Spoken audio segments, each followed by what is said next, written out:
If you're revising for IGCSE Business and you're either struggling in your revision or you're panicking because you really need the A-star grade, then this video has everything you need. Now, it's not going to be a quick one. It's not a quick fix. It's a long video. It's going to be over 2 hours long. But this covers Unit 6, one of the trickier sections that requires a lot of understanding. And all you need to do is sit back and relax and watch it. I've explained it in such a way, the whole unit is covered, that it should be broken down so it will stick in your head. Now, the only thing I recommend is that you grab the syllabus and watch it alongside and tick it off as we go. The reason being, Unit 6 is a bit of a mess as it is, and I've done it in what I think is a more logical order and added in some sections that make you understand everything. Once you've watched the video, you should feel really good about yourself. You should have great understanding. But great understanding alone of the content is not quite enough. Once you've done that, go over to BizEd Made Simple, my learning platform. It's all for free. You're then going to find all of the past paper questions they've ever asked for Unit 6 and all of the exam technique. That's the bigger differentiator. You really need to understand what examiners are looking for, and the website is going to have free courses, AI tutors that will help you, skill testers, and it will be everything you need to take all of the panic and get those top grades in this exam. It does, of course, cover all of the other units. It's everything you need. Enjoy the videos. Any comments, write them below, and please like and subscribe. Welcome to BizEd Made Simple. In this video, we're looking at something that's in the news all the time, and it's a confusing term. We're looking at inflation. We're going to be running through what exactly is it, explaining it really simply, and we'll also talk about how it's measured, because that's crucial if you're going to understand it. So, first of all, what is it? The definition. Well, inflation is an increase in the average price level of goods and services in an economy, resulting in a fall in the value of purchasing power of money. Well, that's complicated. So that's the definition we need to write. But what does that really mean? Well, to explain it, we're going to have a story of a person. A little bit of a silly story as ever, but this will stick in your mind and help you understand it better. So we're going to have Mary, and let's imagine Mary is, let's say, a nurse, and she's on a salary. That means she gets the same amount of money every month, and she's got a salary of 1,500 euros. Now, in June, she goes to a supermarket, but this is a magic supermarket where she buys everything that she needs. So not just the food, other things, everything she needs to spend her money on. And she goes up and she follows a list, she takes a list, she follows it very exactly, and she puts everything in her basket, we'll come back to that term, that she needs. She does that. She goes to the till, and the woman at the till in this magic supermarket says, "That's 1,000 euros, please." Okay, she's all right with that. If we think about that, if she earns 1,500, and she spends 1,000 on everything she needs, she leaves her with 500 euros that we could call disposable income, money left over to save or to spend on other things. Now, here's the deal. She goes back the next month, and she's quite a boring person, Mary. She's got a list, she's methodical, and she buys exactly the same thing because she likes what she likes. So she buys everything the same, exactly the same products from her list. Now this time, she's already with her 1,000 euros. She goes to the till 1 month later, and the woman says, "That's 1,100 euros. What? She says, "There's some sort of mistake. I bought exactly the same thing." She says, "No, no mistake. It is now," the till says, "it's 1,100 euros. The price on average has gone up. Individually, some things may have dropped in price or stayed the same, but on average, everything in her basket now has gone up to total 1,100 euros. Now, we would say in that situation that inflation month to month, it's gone up. If it was 1,000 at the month before, and this month it's now 1,100, we would say the price has gone up by 10%, and that means inflation is at 10%. Now, why is that such a problem? Why would all the newspapers and why would so many people complain about that? Because do you see, if she's on a salary which is fixed, which doesn't change every month, she now is effectively poorer. Her purchasing power is weaker. She is poorer because to buy the same things, last month she could buy it and have 500 disposable income. This time she bought the same stuff and she's only got 400 in disposable income. Stuff has cost her more, making her poorer. And she's going to argue with her bosses, complain to the government, say, you need to pay me more because essentially I've had a pay cut. They said, no, you haven't, we're paying you the same. Yeah, but in real terms, what I can buy is less, or what I can save is less. Okay, so how do governments or economists calculate it? Well, we need to go back to this idea of the magical basket. Now, there are loads of different things, but we actually look at indexes, these economists. The most common one that really we look at is something called the Consumer Price Index, or the CPI. So this economist has to go and think, well, if this magical supermarket, what would people need to buy? What are all the things that they need to buy every month? And they create a list, a big long list of things, but it would include the things on that list there. It would include food, Mary would have to buy, house or rent, how much they spend on rent every month, clothing or apparel, you have to buy clothes every month, transportation, medical care, recreational activities, paying to go to the gym, education and communication, mobile phones, and other goods and services that don't come into it. Now, this man or woman, the economist, they look online, or even in some cases go to the shops, and they work out what the price would all of those things would be each month. So he would go on a virtual shopping trip saying, okay, I've got my list, I'm going to buy all of those, what does it add up to? Now, of course, it wouldn't neatly add up to 1,000. It'd be great if he did, because the calculation would be very simple. But let's say it adds up to 2,300 euros. He then goes back the next month virtually, he doesn't actually buy it, and he works out what it is now. Now, if it costs the same amount the next month, then inflation is 0. And you can do this month to month or year to year. But essentially, it's someone's job to just go virtually shopping every day, work out how much that basket of goods cost in the consumer price this month, and compare it to the following months. Okay. Now, what are the common misconceptions you'll come across here? What might have you got confused with? Well, inflation means everything. That's what people say. Well, not everything. Coca-Cola might have dropped its price. It just means the basket is more expensive. Some things may have gone up more than others because, in fact, didn't mention it, but that CPI is weighted. We won't go into it, but houses have more of a priority than the food and beverages, for example, complicated, which we don't really need. But it's not everything going more expensive, it's the average across them. The other misconception that one supermarket causes this. No, again, because it's the average across everything, no, it's not one shop. Another misconception, the government do it deliberately, the government increase inflation. No, inflation is measured by the government, it's not done by the government. They try to control it, but they don't actually directly do it and say, we want inflation to 3%. They try and control it in certain ways. Other misconception, wages or salaries are always in line with inflation. No, that's the problem. Some jobs, if you're very, very lucky, you can tie it to inflation, but very few. And therefore, most of the time, people complain that they get virtually poorer. Inflation only affects consumers, not businesses. We forget that a lot of the time. It absolutely affects businesses because businesses need to buy things as well. And therefore, the cost of their basket goes up. So consumers suffer with feeling poorer, but also businesses essentially feel poorer because the things they have to buy. And then the final one, inflation is always bad. Well, not quite, complicated stuff, but we talk about the optimum rate of inflation is about 2% a year, but that's for another video. There are reasons why inflation is a good thing, just not too much of it. So, nearly at the end, but you should have been left with some questions that we covered in other videos. So don't forget to subscribe and like, and then you'll get these questions answered too. The next questions, we've got to look at, well, what causes it then? Why? Complicated question, we'll cover in another video. How does it affect businesses? That's crucial for business students. How does it affect them and what do they do about it? And thirdly, how do governments control it? They measure it, they don't create it, but they certainly try and control it. So how do they do that? That's all for other videos. Like, subscribe, check the channel, and hopefully you'll get everything answered. Welcome to Biz Ed Made Simple. Now, did you know that when you go and give all of your life savings to a bank, what they don't do is put it in a big safe.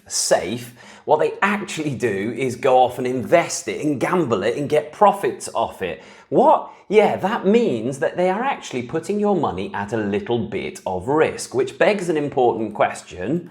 Why do we therefore all give our money to banks? Why don't we just lock it up and keep it under the bed or in a safe in our house? Here's another question for you.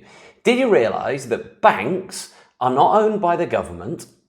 They are not a charity, and they are most certainly not your friends. So there's another question then. Why is it that banks lend people, you, me, and everyone, money then? If they're not your friend, they're not working for the government, why are they lending money?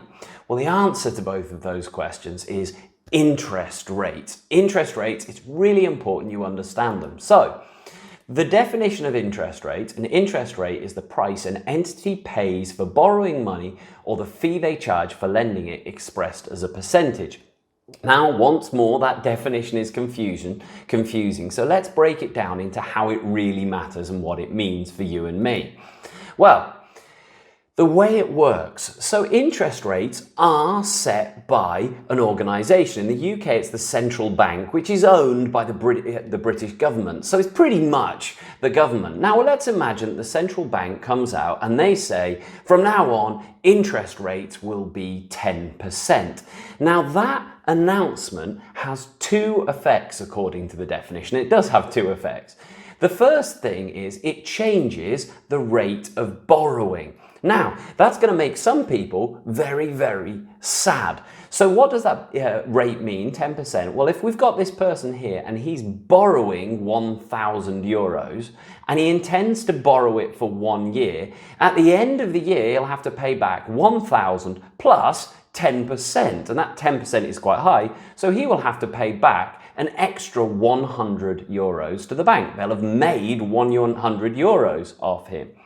But it affects two things. That 10% also affects the rate of saving. Now, this person is going to be very excited because let's say she's got 1,000 euros in a saving account in the bank. She can do absolutely nothing for that year. She can sit on her bottom, and at the end of it, her 1,000 euros will have added on the interest rate of 10%. So she will have made 10%, 100 euros for doing absolutely nothing. When you change those interest rates, if we lift it up to 20%, it's going to have an effect on both of those people.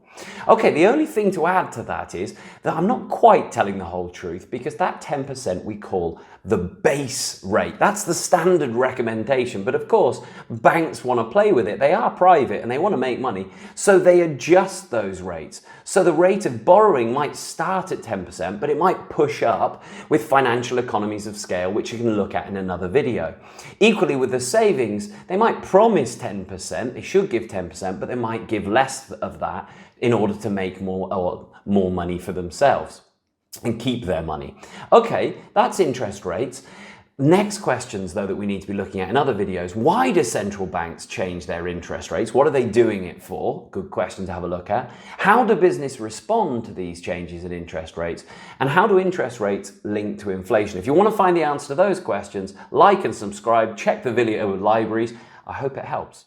Welcome to Biz Ed Made Simple. In this video, we're covering the business cycle, sometimes called the economic cycle. We're going to look at the main stages: growth, boom, recession, and slump, sometimes called different things in different syllabuses, but we're going to look at those four names. Then we're going to look at very common exam question: what happens in each stage of those four stages? And then most important for business studies, how does it affect businesses? As ever, I'm going to try and explain it as simply as possible with a story. This story is going to be set in Spain, because why not? And we're going to be looking at two different businesses. We're going to have Tony, who runs a discount shop. We're going to come back to him later on, but he runs a budget cheap shop. And we're going to look at Sophie, who runs a luxury car dealership. She sells very expensive cars. Now, we could choose more examples. Of course, when it comes to the exam, they could choose any example. It could be a service sector business, a hairdresser's, it could be a factory. But I've chosen these two ones as examples, as opposite extremes. But you should get an understanding of this and then apply it to whatever the case study they give you. Okay, let's get into it. So let's look at Spain. Now, it's not an economics video per se, but we've got to deal with a little bit of economics. One of the big words we talk about is macroeconomics, and governments have macroeconomic objectives. One of their main macroeconomic objectives is to increase real GDP. Now, we'll start with GDP. GDP, gross domestic product, as you can see, and they can ask you to define it, is the total value of outputs of goods and services in a country in 1 year. Now, the aim of a country is for that amount that they produce to increase year on year. Now, this graph, we actually, in real terms, talk about real GDP. We don't need to know it, and we're not going to go into it in any detail. But it's the same thing, it's just adjusted for inflation. But they are looking for GDP to increase year on year. So if this is 2025, GDP is this. 2026, they'd like to be even more. 2027, they'd like to be a more, and they'd like a graph like that. But the problem is, even if the government is fantastic, it's not that simple. We don't go up in a nice, smooth red line. We could call that a trend line. That's the aim, to just get richer and richer every year. But even with best intentions, it doesn't happen like that. In actual fact, it tends to be this wiggly line that we can see, even with good management. Now, it's not perfect. That would be a perfect wiggly line that fits the cycles, a cycle line. It won't be as neat as this, but that's the categories that we're trying to identify. So from there, we saw early on, they want us to talk about 4 different. Now, the first is growth. If we look compared to this red trend line, this is where the GDP in the year is increasing very, very rapidly. We'll come back to the characteristics, but this would be a growth stage. Then we'd have a boom stage, which is, well, it's well above what we would expect it to be if the trend line is there. Hey, this is going really well, but maybe with a few words of caution we'll come back to. Then, typically, following boom, things don't go so well. It starts to go down again, where GDP now is decreasing, and we call that a recession, where it goes badly. And then, when it gets in really bad times, if it's stayed progressively very, very bad, we're well under the expected trend line, we could call that a slump. All of those, that's the economics terms. Let's get it back to business though. So how does this affect, if the country is going through, if Spain is going through each of these stages, how does it affect businesses? So let's go first to growth back in this stage. If the country is going through growth, what are the characteristics first of all, and then how will it affect Tony and Sophie? So in growth, the characteristics, classic question, what are the characteristics? Well, characteristic 1, GDP is increasing. We can see it here. Consumer incomes are rising. If the country is getting richer, generally the people in the country, on average, are getting richer as well. What does that mean? If the people are getting richer, well, they tend to want more stuff, spend more money on things, and therefore more jobs. If there's more jobs, then unemployment is falling generally as well, because we need people to work in those jobs, and unemployment's not good for a country. Watch in another video. So unemployment tends to be falling year on year as well, and people are investing in business. It's good time for businesses to invest, to grow, to expand, because there's more and more money in that country. Okay, they're the characteristics, but how does it affect both John and Sophie? Well, very differently, because they're 2 very different businesses. So what's going on? GDP is rising, unemployment is falling, and inflation, now I'm not going to cover it much in this video, watch in another video, I've got a whole video on it, but inflation is when the average price of things goes up. Watch the other video to get a full understanding. But in this stage, inflation is low but rising. Now for Tony, how does it affect him? Well, maybe not very good, remember, because he's a budget shop. He sells cheap versions of everything. The place where it's unbranded, not great. He just gets things as cheaply as possible and sells it as cheaply as possible. So if the country is getting richer and unemployment is going down, some customers might have been shopping at him when they didn't have any money, but now good times are coming and say, well, I don't want to really buy from him anymore. I can do better than him. So he might be losing some customers. Staff as well, because unemployment is getting lower, they've got more alternatives. There's more jobs around. Unemployment is falling. There's more jobs around. And they might say, well, you know what? You need to give me a pay rise. So he's not doing too well out of this, because if not, I'll go somewhere else. He's also going to be struggling because this inflation is starting to go up. Generally, everything is getting more expensive. He's going to be struggling to find the cheap stuff that he sells in the shop. So he perhaps isn't loving this growth stage. What about Sophie though? Now Sophie has a very different shop. She is selling luxury cars, Porsches, Ferraris. Well, she's going to be good because if the people are getting richer generally on average, there's going to be more people that are having confidence that they're going to get richer and richer, and now is the time to buy that car. So she's going to have more customers coming to her shop. Now, there are some negatives. Yes, the staff will be doing the same thing as for Tony. They're going to say, well, I've got other opportunities. I want more money. I want to be paid more.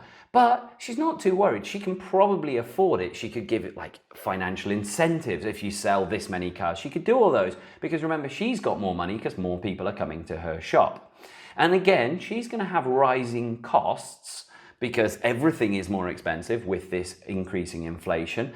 But she's maybe not too worried because she can probably pass those on to the customer because generally the customers are excited and getting paid more. They're richer. The country is getting richer in Spain, so she can pass them on. Okay, so that's how both of those will be affected by the growth stage. But it doesn't happen like that. We have growth and that's good. But then after growth, we could get a flattening out. We could get this top, this boom stage is generally what happens, where it's way above in the laugh what we generally would expect to be in the trend line. So that's right at the top. We're booming, we could say. Now that's kind of a tale of two stories, what happens when you boom. At the first, it seems to be pretty good, but it might be making people nervous because it could be the onset of bad times hitting the recession, because that's what we know. It's a cycle. Good times go to bad times. First of all, what are the characteristics? Well, there's rapid economic growth, GDP rising, lots and lots of rapid economic growth. Consumer spending is very high. Certainly in this early stage of the boom, people are spending a lot. Unemployment is very low because there's loads and loads of businesses, so lots of jobs to work in. But things are starting to get a little bit nervous. We're at the top of this, and people get nervous. This can't last. So perhaps labor shortages, low unemployment, and therefore, where do you get new workers? If you open a new business, well, everyone's got a job, they're demanding a lot of things, so where do you get your workers from? And rising wages and prices, costs are starting to be very high because everyone is demanding these things. Loads of businesses are around, and therefore you're having to fight for everything, and the price of everything is going up. That's general. Let's get back to these two examples in Spain then. How is this affecting Tony? So we've got economic rising rapidly, unemployment is low, inflation is now high. Lots of demand in this stage leading to high prices. Well, Tony is not doing well out of this. This is good times, loads of money. At the start, there's few customers as people have switched. They're going, well, I'll go and shop in posh shops. I can afford it. I've got loads of money. So at the start of this boom, that would not be good for him. The staff are very hard to recruit because they're sulky. Hey, well, I've had loads of money. I've got loads of job opportunities. I'm wealthy. I'm not working in this shop for low pay. So it could be difficult for him to find employees. And he's also struggling to find cheap things because everyone, when he goes to buy his stock, they're all like, well, we can charge high prices. So he's really struggling to find those cheap things if he's buying within Spain. That's a bit of a caveat to all of this story because this is happening in Spain. Okay, then we come to Sophie. Well, how's she doing? Well, loads of sales because at the start of this boom, because confidence is high, it's good time, she's selling loads, but it's hard to recruit and retain staff. If she wants to expand, where does she get these workers from? Because there aren't many unemployed people and everyone is getting a good paid job with loads of money. If she wants to start a new business, a new expansion of this, she struggles to find those staff. So there's creeping in problems. Also, the rising costs are now high. You won't get any cheap cars, but just about customers are willing to pay.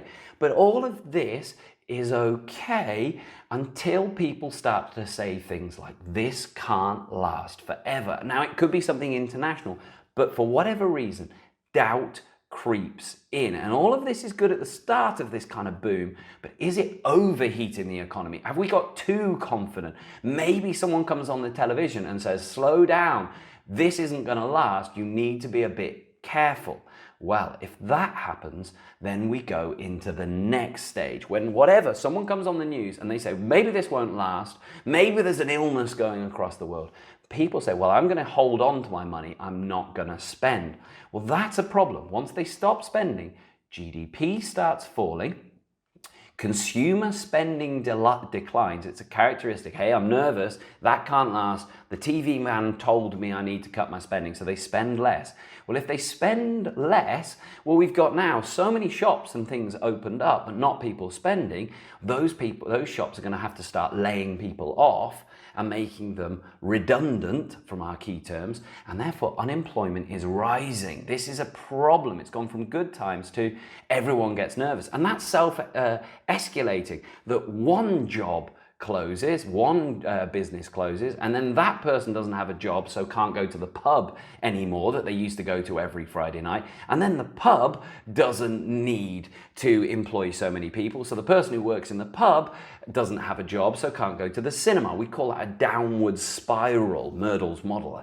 It would downward spiral, and we've got a decline in unemployment. People start to get, so what started as just feeling nervous now really is a problem. Yeah, there are less people employed, less people are buying, confidence weakens, it's not the time to expand, and people stop investing in businesses. How does it affect my two examples of business then? So we've got Tony. Well, for him, you could be hearing, you could look in the case, well, it's bad times, a recession. But in this example of Tony, maybe not for him, because if you think about it, he's that budget shop. Well, in this, more customers are going to start going to him now. They've gone, I went to the posh shop, I'm not going there anymore. I'm going to return to your low price goods because I want to save money for these bad times that are coming. It's also easier to recruit staff as unemployment rises. More and more people lose a job, and he can say, well, come back, you can work for me. And they're going to say, I have to, I've got no choice because I'm unemployed. So he gets a little bit happier in all of this. And he has opportunities to buy cheap stock again. Maybe not originally, but as time dips down in this recession, prices of everything goes down and he can get cheaper stock. Sophie, on the other hand, well, she's got big problems. If she's expanded really huge in the good times of the growth and the boom, now everyone is nervous. And the first thing they're going to cut out is buying these luxury cars. So her sales are going to fall sharply. She is probably going to need to reduce her workforce because she's going to have less demand for people buying these cars, or even close branches. She might have to close a few if she's expanded.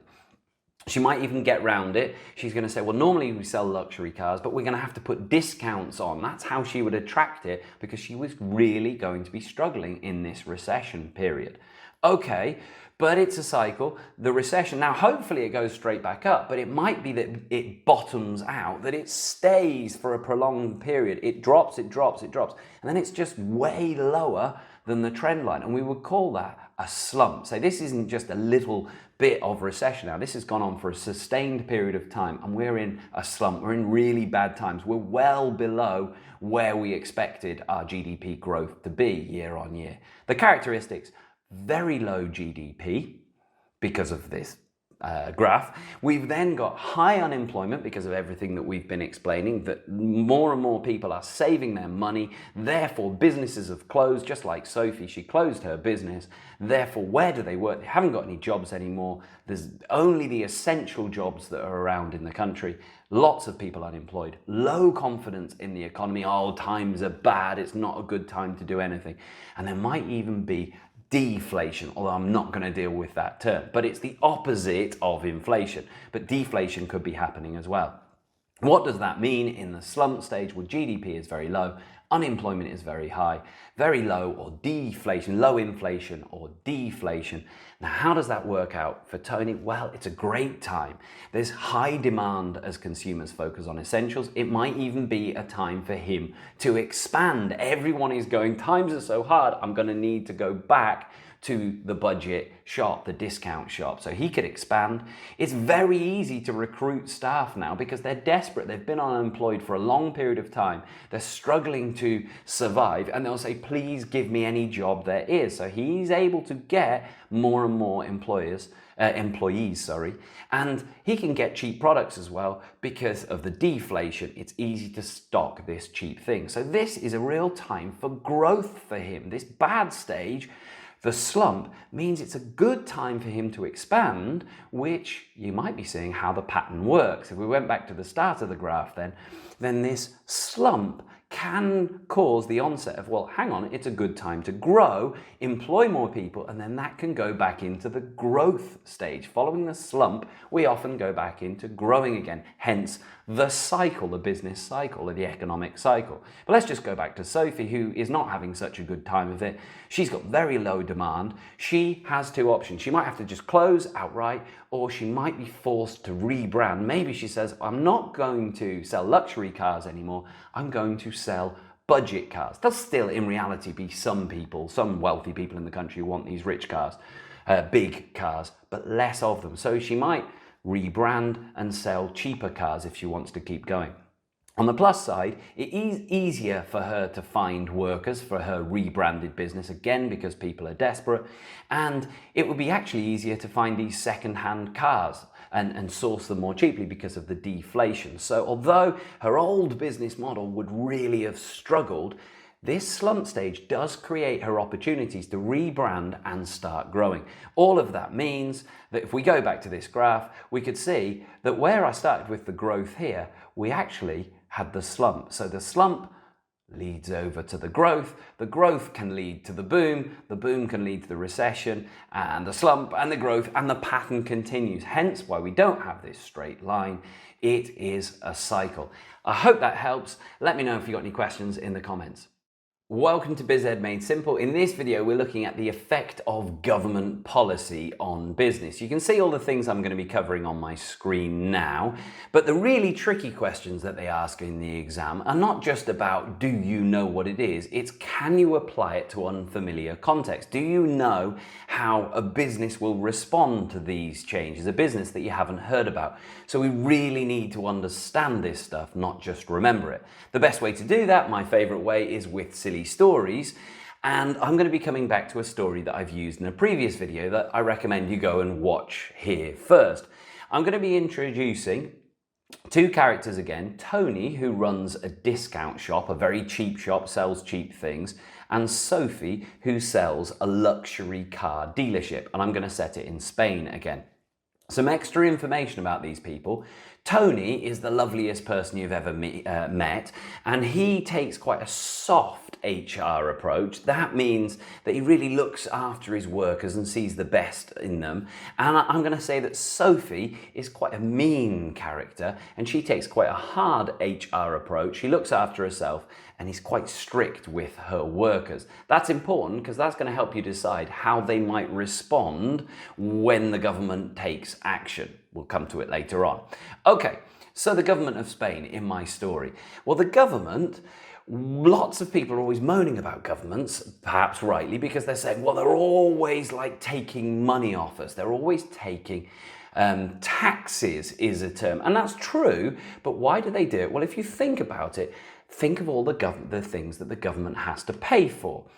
Police, firemen, doctors, schools, roads, rubbish trucks, so many things that the government has to pay for. Well, where does it get that money from? Well, it gets it from the population, and it gets it from businesses. And it gets that money through taxes. So taxes are payments made to the government, and they affect both consumers, people, and businesses. Now let's go into a bit more detail.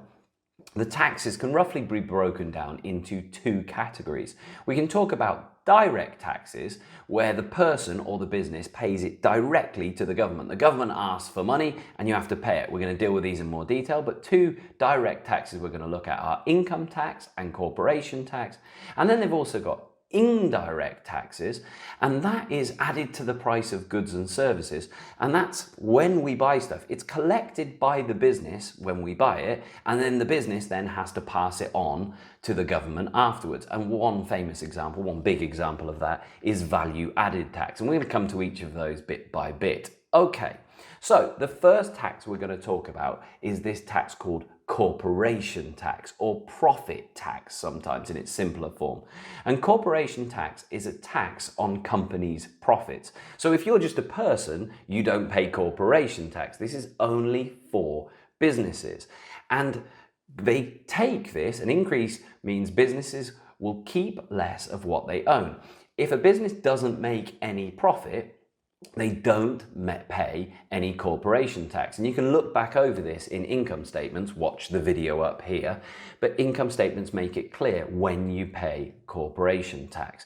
Varies across country to country, and that's something decided by governments. Now, in my situation in Spain at this point, the government is struggling, it needs more money, so it decides to increase corporation tax.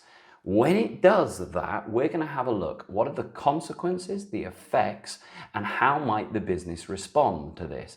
First, we're going to look at Tony, the very nice character Tony's discount shop. Pause the video and have a think. How will an increase in corporation tax affect Tony and his discount shop? Pause now. Okay, let's come into it. Now, there's no particularly right or wrong answer because it all depends on how you're imagining Tony and what exactly his shop is. But as a rough guideline in my head, the story goes like this. Well, if they increase the corporation tax, he is going to have less retained profit. Let's say he makes just 100 euros in a year. In the whole year, the business makes 100 euros. And if corporation tax is 20%, he will have to pay 20 euros to the government in corporation tax, and he will only keep retained profit of 80 euros. Well, what's the effect of that then on him? Well, it's not good. It means there is less reward. If Tony was in this for making lots of money, well, he gets less of it. If we increase it from 20% to 30%, whereas previously he kept 80 euros, now he's only going to keep 70 euros. So there's less reward for all of his hard work. It's also going to be harder for Tony to expand because maybe Tony wasn't planning to get that retained profit and pay it off back to himself, maybe through dividends, however his company is set up. Maybe he was planning to expand. That's going to be harder for him now because he's going to have less of that source of finance of retained profit because the government have taken some of it. How might he respond to this then? Well, he can either accept it. We've got various options. If his retained profit is going down, he can just accept it and get on with his life and go, well, that's annoying.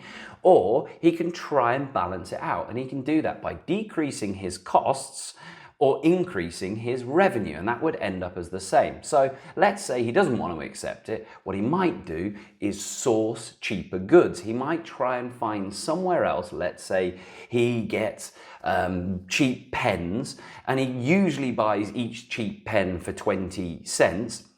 He might go off and see if he can find it somewhere for 15 cents, because that could keep his retained profit the same. Could be difficult though in his case. If we think about it in real terms, he's probably already getting them as cheaply as he can if he's a discount shop, so that might not be very effective. But remember, he's a lovely guy. Maybe he still wants to expand. Maybe he just reduces his own salary. He says, well, I don't want the business to take a cut. I want to keep that healthy, so I'm just going to pay myself less in salary. Maybe he does that. He is a nice guy. Another option, and I've put it in red, he could raise prices. He could raise prices, and that would help keep his retained profit the same. I've put it in red. Do you think that's a good idea for him? Probably not in this case, because he's a discount shop. And if he raises the prices, the customers are coming to his shop to expect cheap prices. If it's high, then they're going to be upset and he's going to ruin his business. So that's probably not a very good idea for him. Okay, let's go on to Sophie, this less nice person, and she runs a luxury car dealership. Is the response the same? Will it be different? Who has this been more of a problem for? Have a little think. She's not running a cheap discount pen shop or something like that. She's running a luxury sports car selling shop. Have a pause now and think, how may it be affected? Okay, again, no right or wrong answer. It's just going with the story of what could be sensible. Well, the consequence, she as well will have less retained profit for the same reason as with Tony. What does that mean, the effects? Well, she has got less reward for her hard work, and she is going to be pretty upset about this in her character, where she's doing this really probably for her own benefit to get lots and lots of profit. Similarly, it will be harder for her to expand as well, because the government is just taking a cut of all of her profits. What can she do about this then? Well, she might take a very different approach to nice old Tony. What she could do, because of the industry she's in, she can say, well, actually, I'm just going to increase the car prices, the things she sells. I'm going to increase that because I can get away with it. Because my customers are prepared to pay high prices, they're buying cars, we just say to them, times are hard, you know what, prices need to go up. And her customers would probably accept it more than Tony's customers. The other thing she could do, because I said she's quite mean, she could say, well, I don't want to lose the amount of retained profit I get and how much I pay myself, so I'm going to do it through decreasing my cost as well, but I can't be bothered to go and fight with car garages. I'm going to do this by just reducing the amount of bonuses that I pay to my staff. So she says, okay, don't care how much you sell, I'm not going to pay those out, and that could save her some money. If she did though, that may have some effect on the motivation of her staff, so maybe that's not a good idea. Have a little think then, who do you think, because this is the sort of question they could ask, evaluate, who do you think is suffering more with this change from the government? Moving on to the next change that the government can make, and that would be an increase in income tax. Well, income tax, what is it? So income tax is paid by individuals on their wages. Whenever, as a teacher, I get paid by my school, I don't get to keep all of it. The school pay me all the money, but on the way of coming to my bank, the government takes a cut out of it as tax. And that varies depending on how much the government decides to take. In this situation, again, we're saying the government of Spain wants to get more money. So when it rises, they increase income tax. And that essentially, if the government decided that in Spain right now, where I live, it would make me effectively poorer. The school would be paying me the same amount of money, but the government would be taking more of a cut on its way to me, and I would end up with less. Very annoying. Now, if that is happening, what is the effect on Tony? Have a think and Tony's discount shop. No right or wrong answers, but let's pause now, have a think. Here we go.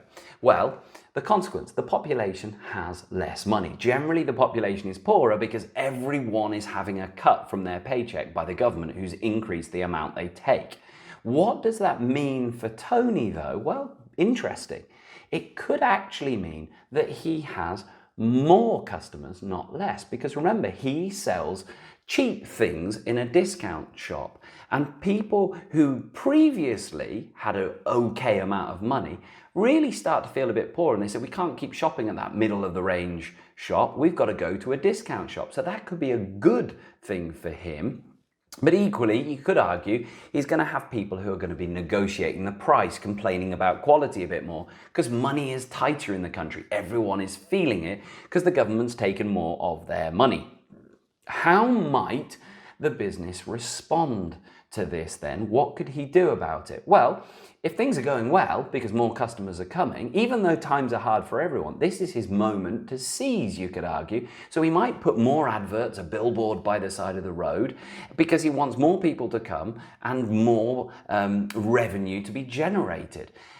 Because of that, if he's got more money, he could even say, this is a really good thing for me, we're going to expand. And because he's a nice person in this story, you could even argue, then he might say, well, let's use this opportunity to help out my staff, because my staff are suffering because they're having a pay cut, essentially, because the government's taking more money. I'm going to increase the wages of my staff, because he's a lovely person. So he might do that. No right or wrong, it's just what might he do? Okay. Moving on to Sophie and her luxury car dealership. Well, same consequence, the population has less money, but what does that mean for her? Well, undoubtedly in this case, I think it's not going to be a good thing, because she sells luxury, expensive items. So her sales are going to fall.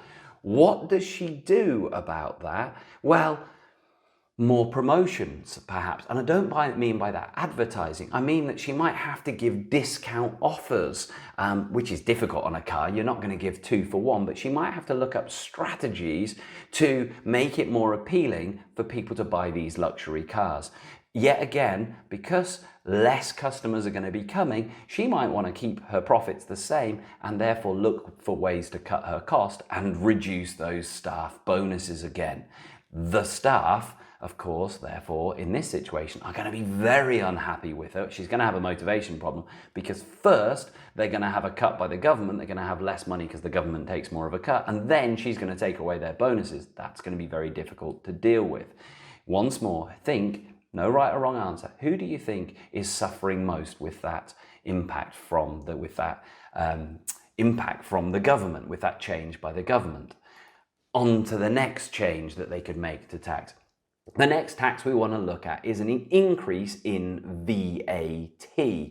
Now, VAT, value added tax, is a tax that's added to the price of most goods and services, and it's collected by the business from the customer at the point of sale.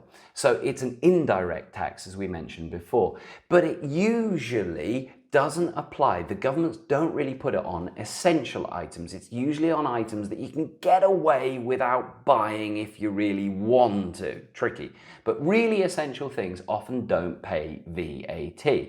So this case, in my situation, the government has increased VAT. Remember, they can do both of these. They can decrease it, but in my story, the government has increased VAT. Have a think, what does that mean for Tony? There might be a bit of a catch there. Pausing it, and off we go. So, what are the consequences? Well, the consequence of increasing VAT, generally, again, the population is going to get poorer because every time they go and buy and eat out at a restaurant, it costs more because VAT has gone up. They previously went out and spent 40 euros on a meal, and now VAT has gone up. It might be 45 euros that they have to pay for the same meal. The same happens when they buy televisions and all sorts. So generally, the country is going to get poorer. But specifically to Tony, actually, at his shop, most of his goods probably won't have changed. They'll be the same price because his goods are fairly essential, cheap goods, and therefore you wouldn't pay VAT on them. So whereas the population has less money, his actual shop doesn't really feel any direct problem from it when customers go. It's not more expensive to buy at his shop. Therefore, the effect on him, once more, if the population gets poorer and his prices aren't really changing, it could be a good time for him. He may get more customers and not less. But because people are strapped for cash, there could be more negotiating. There could be more arguing with him saying, I expect better quality or whatever, as people are worried about money. How might he respond? Well, the same thing. He might, same as last time, if he's getting more customers, he could increase his advertising, he could expand, he could increase the wages of the staff because he's a nice person, because he's actually doing quite well while the country is struggling a little bit. The population of the country is struggling. Now, Sophie, have a think. Is it going to be okay for her with the increase in VAT? Pause now, have a think. Let's go for it. Definitely not. Very different story. The population has got less money, but value-added tax, VAT, would definitely go onto her luxury cars. And if you're adding 10%, let's say, onto the price of the car, this is thousands and thousands that will be added onto the price of a car, making them a lot more expensive simply because of this government change. What does that mean for her specifically? Well, sales will therefore fall dramatically overnight. She will be very angry with the government about this because so many people say, now is not to buy the car. I was going to buy it yesterday, but now it's 10,000 more expensive or something like that, and they will not buy it. What can she do? Well, it's difficult for her.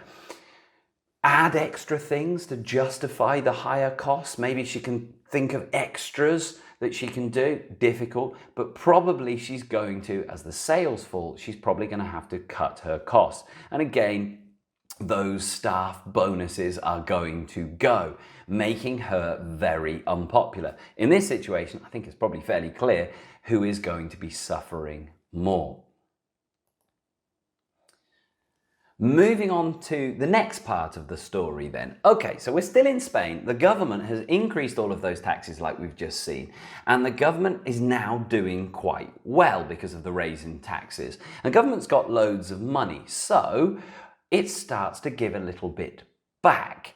And it says, what we're going to do is we are going to, next point from the thing we need to know in the exam, we're going to increase government spending. This political party, we will increase government spending. What do they mean by that? It means the government is going to spend more, put more money into things like healthcare, infrastructure, roads, education, transport, and the good thing about this, when they do this is going to boost jobs. If they put more money into education, then they're going to need more teachers. The teachers potentially could get paid more. They'll need more nurses, policemen. They could get paid more. So generally more jobs, incomes and overall activity will increase. When we have a teacher getting a pay rise, that teacher will go to the pub more, and then the pub will employ another person. So we'll generally get more and more money flowing, and more people will feel comfortable. What, therefore, are the consequences of the government increasing spending on our two little silly examples? So for Tony, first of all, have a think. What are the effects and consequences? Let's get into it. Well, the general effect of government increasing spending is the population is going to have more money. It'll have more services as well, but it'll have more money because hopefully more jobs have been created. Sounds like a good thing, but back to the Tony situation, this actually could be a bad thing for him because he could get fewer customers. As the population gets a little bit richer, they'll say, well, let's treat ourselves. We don't need to go to Tony's discount shop anymore. We can go to a normal shop. So he could be getting fewer customers. How might he respond to this? Well, he might have to change his tactic. He might have to emphasize his shop as like great value rather than simply just a very cheap pen. It's a really good pen that makes a difference to your life. Difficult for him to do though, of course, because he's probably already got that reputation. He might actually introduce new mid-range products to move with the times because not so many people are going to be looking for these really cheap products anymore. In the short term, he'll probably just have to accept lower sales, and he might even be forced into making those cost-cutting things like reducing staff wages. Nice person, he'd try not to, so he'd probably reduce his first, but who knows? It could be difficult. Now, how would it affect Sophie and her luxury car dealership? Have a little think about that. Well, consequence. Population has got more money, same again. But I'm going to add another thing in here. The government spent more money on roads and infrastructure. So they've made lovely, brand new, big motorways in Spain in my silly story. How does this affect her then? Well, sales increase. First of all, people have got more money, more people with jobs, more people can afford these luxury cars. And secondly, they've now got lovely roads to drive on, and they think, I want to drive along this with a nice, swanky, luxury car. So her sales could increase. How should she respond to this? Well, she'd probably want to capitalize on it and make the most of it. So she could launch a marketing campaign for new models of cars. She could put big adverts on TV saying, come, now is a great time to buy a luxury car to drive along this road. She could get away with raising the prices because people can afford to pay the price, and she wants to make the most of it, not just give away cars. We can get away with it, so we'll increase the prices. And it's her moment to expand. So good times for her. Whom does this affect more in this situation, do we think, of these two things when the government does that? I'll leave it for you to decide. No right or wrong answer. Moving on in the story. Okay, so this really does need to tie in with another video, with the previous video, looking at the different stages in the economic cycle. But when the government has invested all of this money and people have got jobs, disposable income has gone up, it could be time for boom times, we could call it. And the problem about booming is, if you're watching the video, that governments worry that the economy could be overheating, and this could be leading into a recession. People get nervous. Now, one of the things governments do about this is they change interest rates. They try and control inflation through interest rates. Now, to understand that, very complicated, you need to watch these 2 other videos that are up there. So go back and watch those if you're not happy with those terms and interest rates. But for this video, one thing they might do if they were worried about booming is increase interest rates. Quickly recapping, what are interest rates?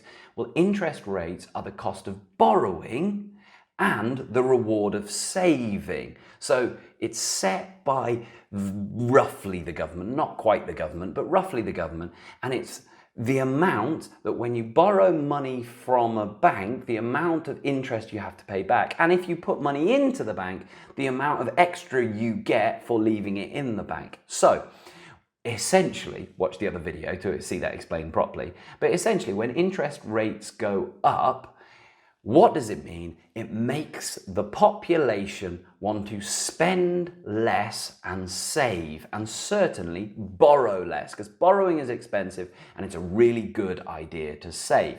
Now, if that is the case, how does that affect Tony and Sophie once more? Have a pause, have a think, and then let's get into this story. So, first of all, the consequence, the population wants to save and not spend because the interest rates have gone up. Borrowing is very expensive. Well, what does that mean for him?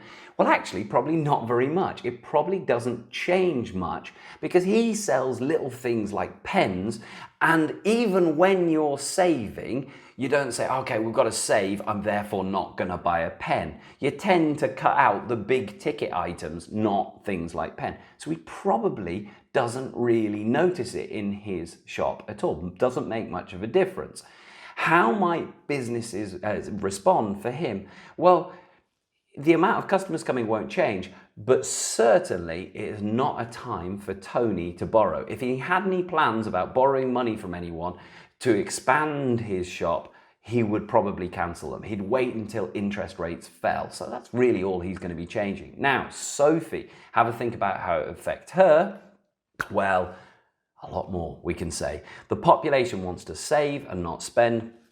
Borrowing is expensive. Well, most of the people who are buying luxury cars, they're probably doing it by borrowing, or if they have the cash to buy it outright, it's not a good time to spend it. Leave it in a bank because it'll turn into more money. So what does this mean for her? Sales will fall dramatically. Once more, she's going to be furious with the government because overnight they've changed the interest rates and her sales will drop off massively because people will say, it's not the time to buy a car right now. Leave the money in the bank and it'll just make more money. What does that mean? Well, I'm also going to add into her story that she, because of the character, she was already borrowing money to expand. She already had a loan, and that loan repayment for her might have gone up as well. If she got it tracking the interest rates directly, then it could have gone up for her. So this has been a really bad time for her. Her sales drop off and her loan repayment, the amount she has to pay back, has gone up. What could she do about that? Well, times are hard. What she might have to do is target international customers. She might have to look at selling cars overseas because there won't be much of an appetite in the country. There'll be a few, but most people will say, no, it's better to save. So she might have to look to sell to another country where interest rates haven't gone up, but essentially she's probably back on cutting costs again. And those poor old staff are probably going to get the brunt of this as she cuts out bonuses and those sorts of things. Whom does this affect more? I think that one's pretty obvious. But that's it for this video. A long one. I hope it helps. Any questions as ever, write them in the comments below. Welcome to BizEd Made Simple. In this video, we're looking at 4.3.1 methods of sustainable production of goods and services. Now, this is actually only in the exams for 2027 and beyond. You can see all the things we're going to be covering on my screen. Let's get into it. The definitions first of all. Now, there's a lot of confusion about the use of the word sustainability. Lots of people think it's all about don't do anything bad to the environment, but it's a lot more than that. You can see the definition is meeting the needs of the present without compromising the ability of future generation to meet theirs. So it's not just saying, well, let's protect the planet for the future. It's understanding that we have to look after the planet both in the future and we have to look after ourselves now. So in business, that means producing goods and services in a way, we produce the goods and services, we need goods and services, but in a way that limits harm to the environment, to society, and the economy over time. It's not just about the environment, it's about the three of those things. So let's get into a silly story to explain how that is important to businesses. Well, my silly story for this video is going to be about a company called Speed Zoom, and it makes toy cars for children aged 5 to 11 or something like that. And the CEO of this company is called Jeff. We can see it on the screen. And he's been running this company for a long time. But they get a new CEO, Verity. Now, Verity has done lots of market research, and she says that we're not very sustainable as a company, Speed Zoom, and we've got an opportunity to improve our sustainability. And she's going to convince the rest of the board of directors that they need to make changes to make Speed Zoom more sustainable.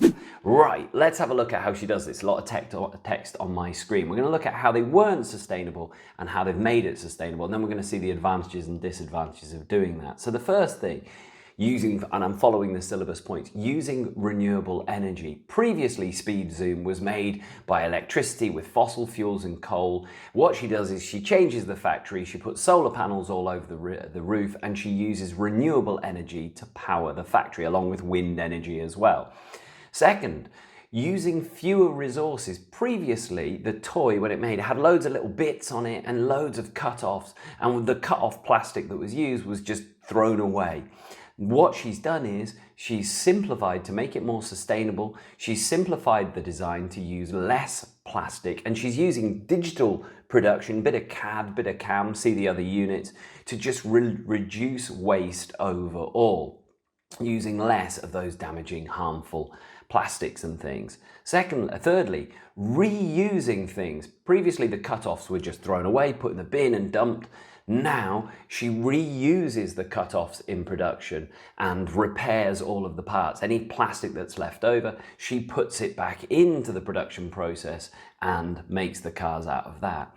Recycling. Previously, the old cars, when kids had finished them, they just threw them away into landfill. She now encourages that once children have used this, she's got a place where you can send it back to the company and then they'll recycle it and reuse it again. So a way of getting the customers not just to throw these plastic cars into landfill, but to reuse it.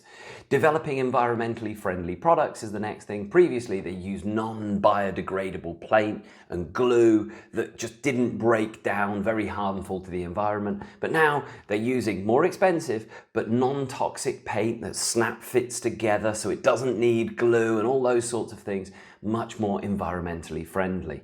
And then the packaging as well. Previously, they used to sell online and they'd send it out in the blister pack, the bubble wrapped thing with lots of plastic inside. You click the little bubble wrap. Now, all of the packages get sent out in fully recyclable cardboard packaging, and they're printed with soy-based inks and no plastics are used. So, not perfect. Sustainable isn't about being perfect. It's about, you still need to have a company because that employs people and they still need to sell toy cars. Children want toys, but it's about doing it in a way that limits the damage to the future of the planet. So she makes the company far more sustainable. What's the advantage of that? Well, if we look at it, now she's got this new sustainable toy car company. She's got a better brand image. Loads of people are going to give her positive promotion, word of mouth, and saying, oh, I like that company.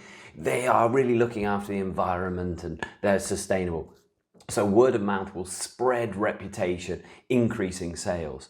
She's got long-term saving costs. Now, long-term being the key there. In the start, to swap and put the solar panels on the roof and the wind turbines up, very expensive. But over time, she doesn't have to pay the high electricity bills of coal, and it will actually reduce those things. So the cost could go down in the long term.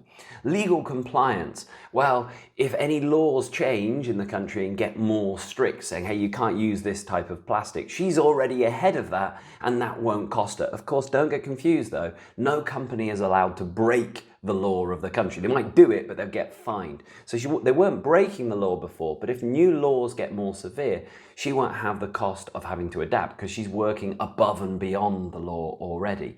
Access to funding. If she ever wants to raise money, needs to expand or something like that, it's more likely to get a grant. A government wasn't going to help out this unenvironmentally friendly and non-sustainable car company, whereas now they can go to the government and say, look, we help out the environment and people and all of these things, and the government is more likely to lend them money as a grant.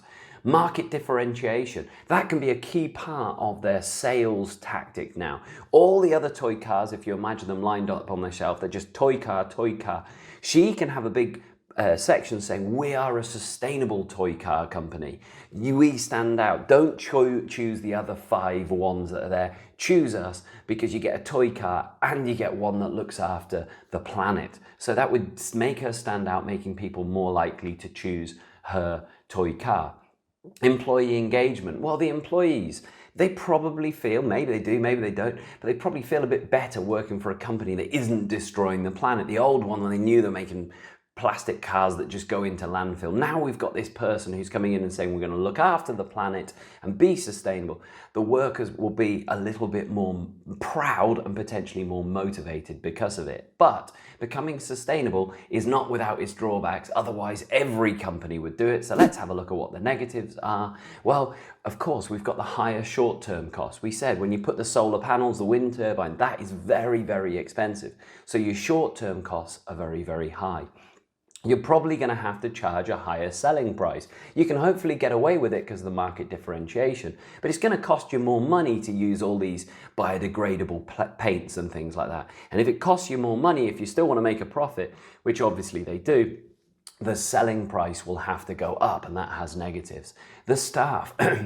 You'll need to train these staff now because they were used to the old way of working. Now you've got to say, don't do that with paint. Don't reuse the little cut-offs that we previously weren't using. You'll have to retrain them, and that has cost. Limited material supplies. You can't always get your recycled plastic in bulk. You're going to miss out on some of those opportunities. You might say, I want to get all of this thing, the biodegradable, but you struggle to get it in the large quantities that you need. It's going to be limited choice of suppliers who supply this. And when we've got more choice, you can negotiate prices. When there's only one person selling this recycled stuff, they're going to keep the price nice and high. Product redesign. Of course, it took time to redesign this brilliant car that I've put on this image. That took time, and time costs money. That's it for sustainable. It was a quick one. Hope it helps. Any questions, write them below. Don't forget to follow and share.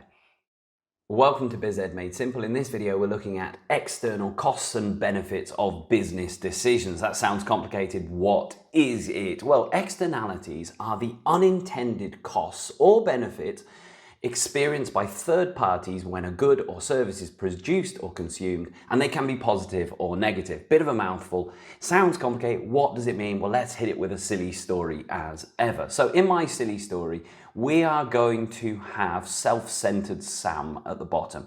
This guy who lives here, and he lives in a very sleepy, peaceful village, having a lovely time. But he is self-centered. He's not mean. He just doesn't think about anyone else. He only thinks about himself. That is going to have an impact on other people because his actions do affect other people. Let's have a look how. So self-centered Sam lives over here, and he decides that he wants to be a businessman and wants to make money, and he decides he's going to open a McDonald's as a franchisee. And he opens the McDonald's. He looks at where he chops down those trees, and he says, let's put a great big McDonald's there. Now, he doesn't think about anything else. He's not mean. He doesn't think about anything. He just says, I want to run a McDonald's and I'm going to put it there. Now, when he does that, he hasn't considered the externalities. He hasn't considered the fact that when he does things, whether he means to or not, it will affect other stakeholders for good and for bad. So let's have a look at how. Well, the external benefits, there will be benefits for him starting this McDonald's, for getting up and going. The first is job creation. We've got this person who lives in the village, if Sam is over here, this person lives in the village over here. Suddenly they were unemployed, but they can now go and get a job in McDonald's. And that's great because they've now got some money earned. thanks for that, thanks to Sam. He didn't do it to help this person, but now they've got a job. We're also going to have increased local income. Because this person works in McDonald's, when they get a day off, their favourite thing is to go and spend the money they've earned, and they're going to go and spend that in the local pub. So this pub is going to have more money going into it. We're also going to have hairdressers having more money because this person is no longer unemployed. They have money to spend. They want to buy things in shops, buy things in pubs, and that's going to just put more money into the area. The mayor of this town is going to be happy because when Sam opens this, he's going to have to pay corporation tax. And all of the workers are also going to be paying income tax. So all of this means that as Sam gets richer, the local government gets richer. So the mayor is nice and happy about this. He's also going to improve local infrastructure. He starts to realize that the roads aren't very good to get to his McDonald's. There's too many wiggly ones. The bridge isn't very good. So he's going to lobby the government. He might even put some money of his own, probably not. But he'll really push to get the road sorted, a good fast network link between this pub and McDonald's. Don't know why they're doing that. But that would all help improve the infrastructure. In this situation, McDonald's, it might be about roads, but infrastructure could be about internet connections or anything else. Think about the different businesses and how they would affect and help those things. But it's not all good. When he does this, self-centered Sam, he's helped in 4 ways there, but he's also going to create some problems for other people. There are costs. Now, cost doesn't just mean money cost. Yes, it can do that, but costs can go beyond money and just costs of damage to things, problems of things. So the first thing, environmental damage. If you remember here, we had some trees and a badger or something, I don't know what it was. Now we're going to have rubbish. You've all seen it outside McDonald's. There's going to be litter scattered around the place. There will be damage. Not to mention, you've just cut down all those trees and put a big ugly McDonald's on top. Next, we're going to have traffic congestion. Self-centered Sam wants to make it popular. Loads of people are going to come from outside towns and all of this road is going to get blocked. That would be really annoying if you lived in this house because now you're getting rubbish, you're getting difficulty to get to your house. It's not good. Health impacts, let's be controversial. Well, this guy over here, don't know what he's called, but he loved the McDonald's. He had a straight route to the McDonald's and he ate loads of McDonald's. Previously, he used to eat healthily in the local village. Now he's eating McDonald's and it's not the healthiest of food. So he's going to be having health issues, which is going to cost the local government problems for hospitals. It doesn't have to be McDonald's, of course. If he was opening a mine or a factory, there could be pollution and all sorts of things, but you'd have to apply it to the case study. Finally, decline of local businesses. Well, down here, this is where he used to sit. Now the local business is being closed because everyone's going to McDonald's like this guy instead. That's it for this video. Hope it helps. See you on the next one. Welcome to BizEd Made Simple. In this video, we're looking at pressure groups and how pressure groups can influence business decisions. To start with, what is a pressure group? Well, you've all come across them, even if you didn't know the term. So a pressure group is a group of people who work together to try to influence businesses or governments to change their decisions or behaviors in order to achieve their aim. What do we mean by that? Well, in business, we really break it down into 2 distinct categories. We've got cause or promotional groups, which promote a specific issue. So this is a group of people, can be anyone, that they all group together and say, you know what, it could be Greenpeace, a group of people all around the world. They say, we're not happy with the environment being damaged. We're going to get together. We're going to join a group, call it Greenpeace, and we're going to protest to make people look after the environment. So we've got Greenpeace that looks after the environment, PETA to look after animal rights, Extinction Rebellion is a pressure group that's designed to try and reduce CO2 and against fossil fuels. They are all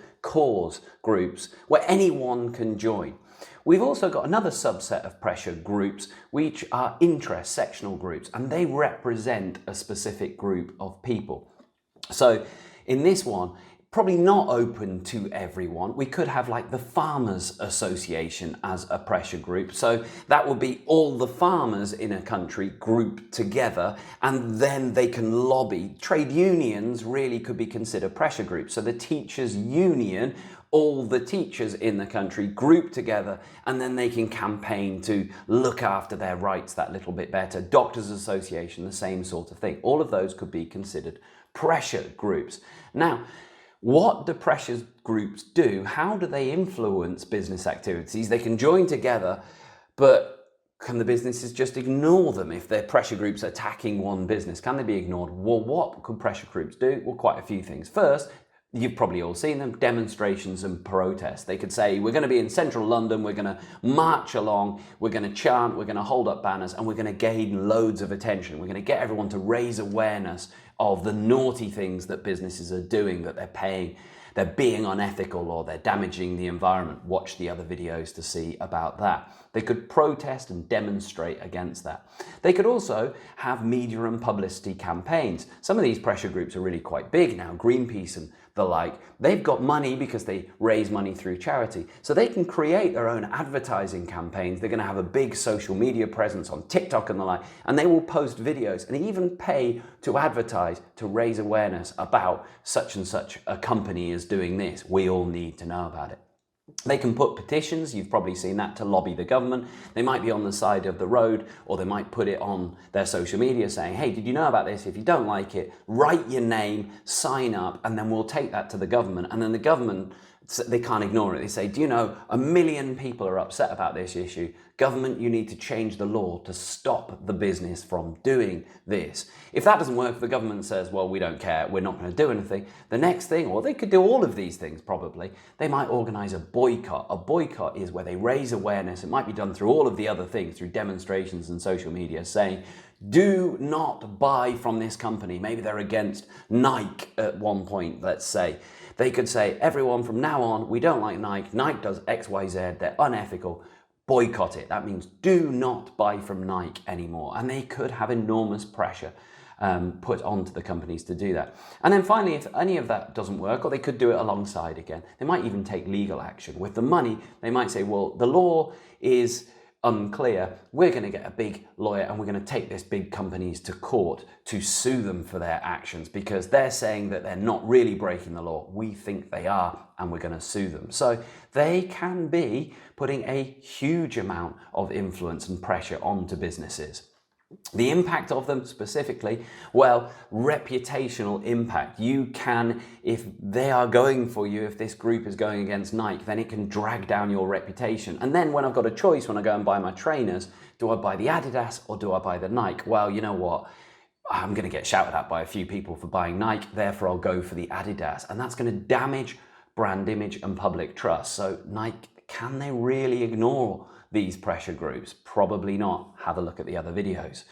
The revenue impact, just if boycotts are organized, then your revenue is going to go down. Your sales are going to go down. It depends on how successful the boycott is. If it was out and out 100% successful, you may have no sales. If it raises some awareness, you might reduce your sales by 20% as people decide not to go with you. The cost impact, it might be that you say, we've got no choice. We can't just keep this bad publicity. We're going to have to make changes. We're going to have to follow the new law that the pressure group has made the government introduce. All of that is going to cost us money to comply, compliance issues. To comply with that law, we'll have to change our working practice. That is expensive. We'll have to change suppliers. Has cost impacts. And then just time, strategic impact, never mind the cost. You might have a full business plan all working towards, we're going to produce these things in this country and do this.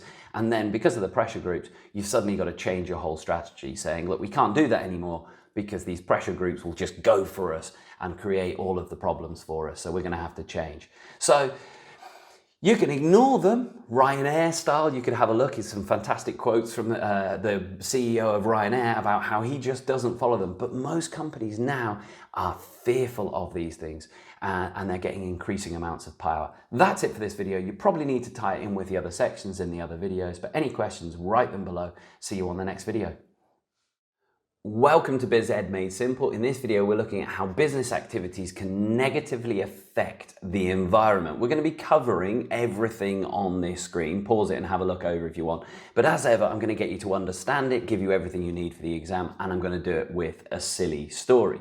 So let's get into the story. This silly story is going to be based on Xena, and Xena runs a great multinational, have a look at another video, car company. She sells cars all over the world. It's not real, I've made it up. She sells Zenith Motor cars, and she's got this great big factory selling it all over the world. Now, pause and think, how is she going to be upsetting environmentalists? What damage is she going to be doing to the environment? And should she do anything about it? Why and how? That we'll come to later in the video. But first, let's list the environmental harm she can be creating.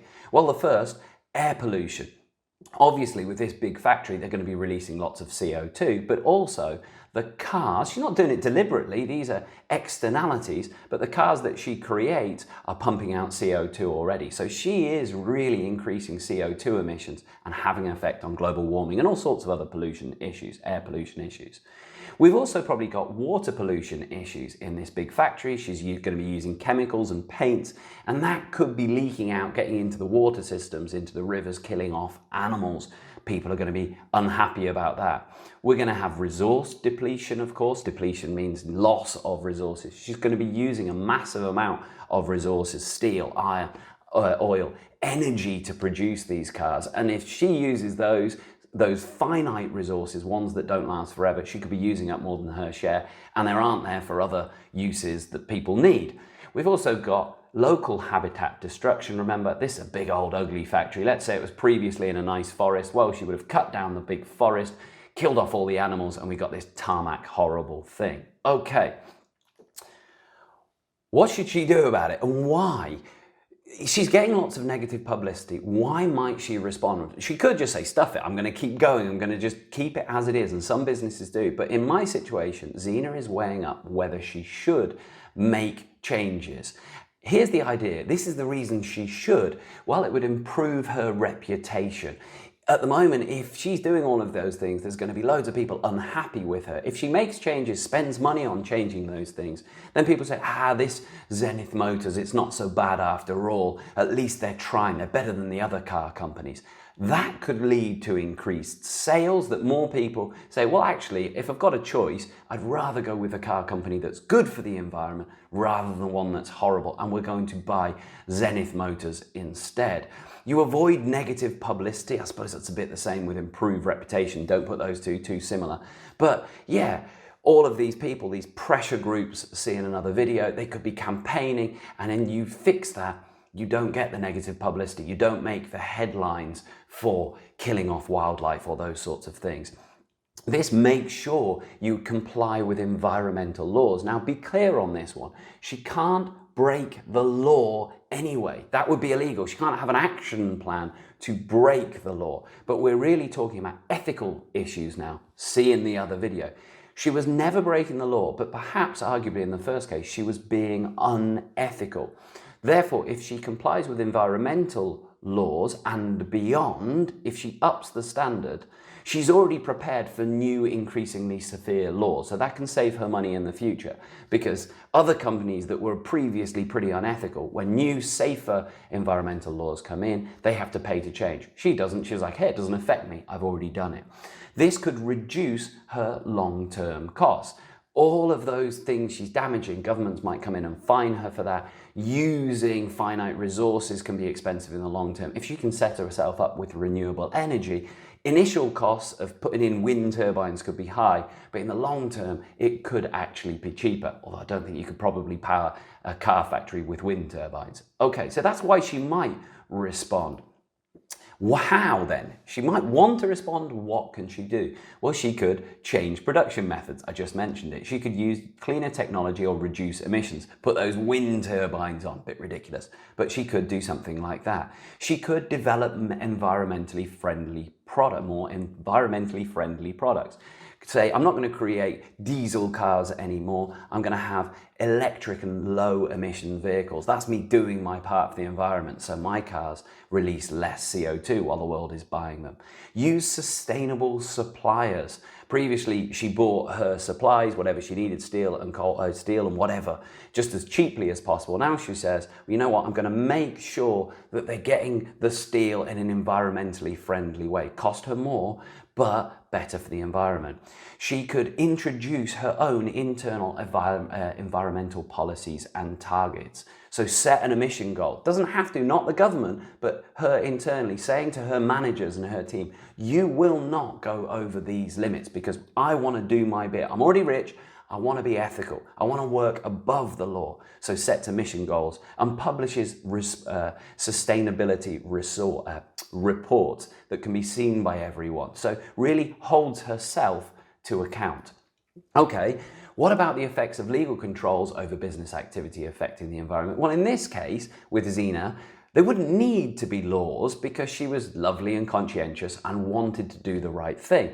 But there's lots of companies out there who just don't want to do the right thing. They say, well, no, we want to keep our costs as cheap as possible and we're not going to worry about the environment. It's not our problem. The externalities are not our problem.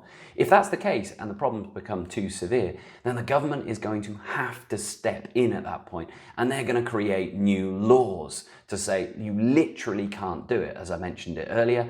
What sort of laws could they bring in? Well, they may say what to produce. They may say from now on, no more producing petrol cars. Every car has got to be electric for Zena's situation. They may say how to produce it. You have to use cleaner methods. You can't use coal for your energy needs. It has to come from wind. They might say where you can sell these cars. Probably wouldn't be too applicable to these Zena's car factory, but they might say over here the products can't be sold and here they can. They might put those zoning laws in, and they might say higher costs, as I mentioned earlier. They say, okay, you can produce this CO2 by your old energy use, but we are going to fine you per ton of CO2 released, and we're going to make it really expensive for you to do it. So therefore, it makes Zena's decision a little bit easier. Well, it's too expensive to produce it the other way. I'm going to have to do it. That's it. Fly through of that section. Hopefully that helps. Any questions, write them below and see you on the next video. Welcome to BizEd Made Simple. In this video, we're looking at business ethics. So we're going to cover everything on my screen. We're looking at how businesses respond to ethical issues and the advantages and disadvantages of being ethical. But first, we've got to cover what do we mean by being ethical? Now, it goes beyond business being ethical, but we're going to look from the business point of view. The complicated definition is ethical in business means applying moral principles such as fairness, honesty, and responsibility to business decisions, going beyond legal requirements to treat employees, customers, and other stakeholders responsibly. Okay, now the bit there that's most important is beyond legal requirements. Many candidates get this wrong. They say, well, we're going to be ethical. We're not going to break the law. The business shouldn't break the law. That's not being ethical. That's just not breaking the law. And businesses aren't allowed to break the law. You can't have an action or a strategy, let's break the law. You'd be in all sorts of trouble. But being ethical means we know what the law is. We know the law says we need to pay this amount.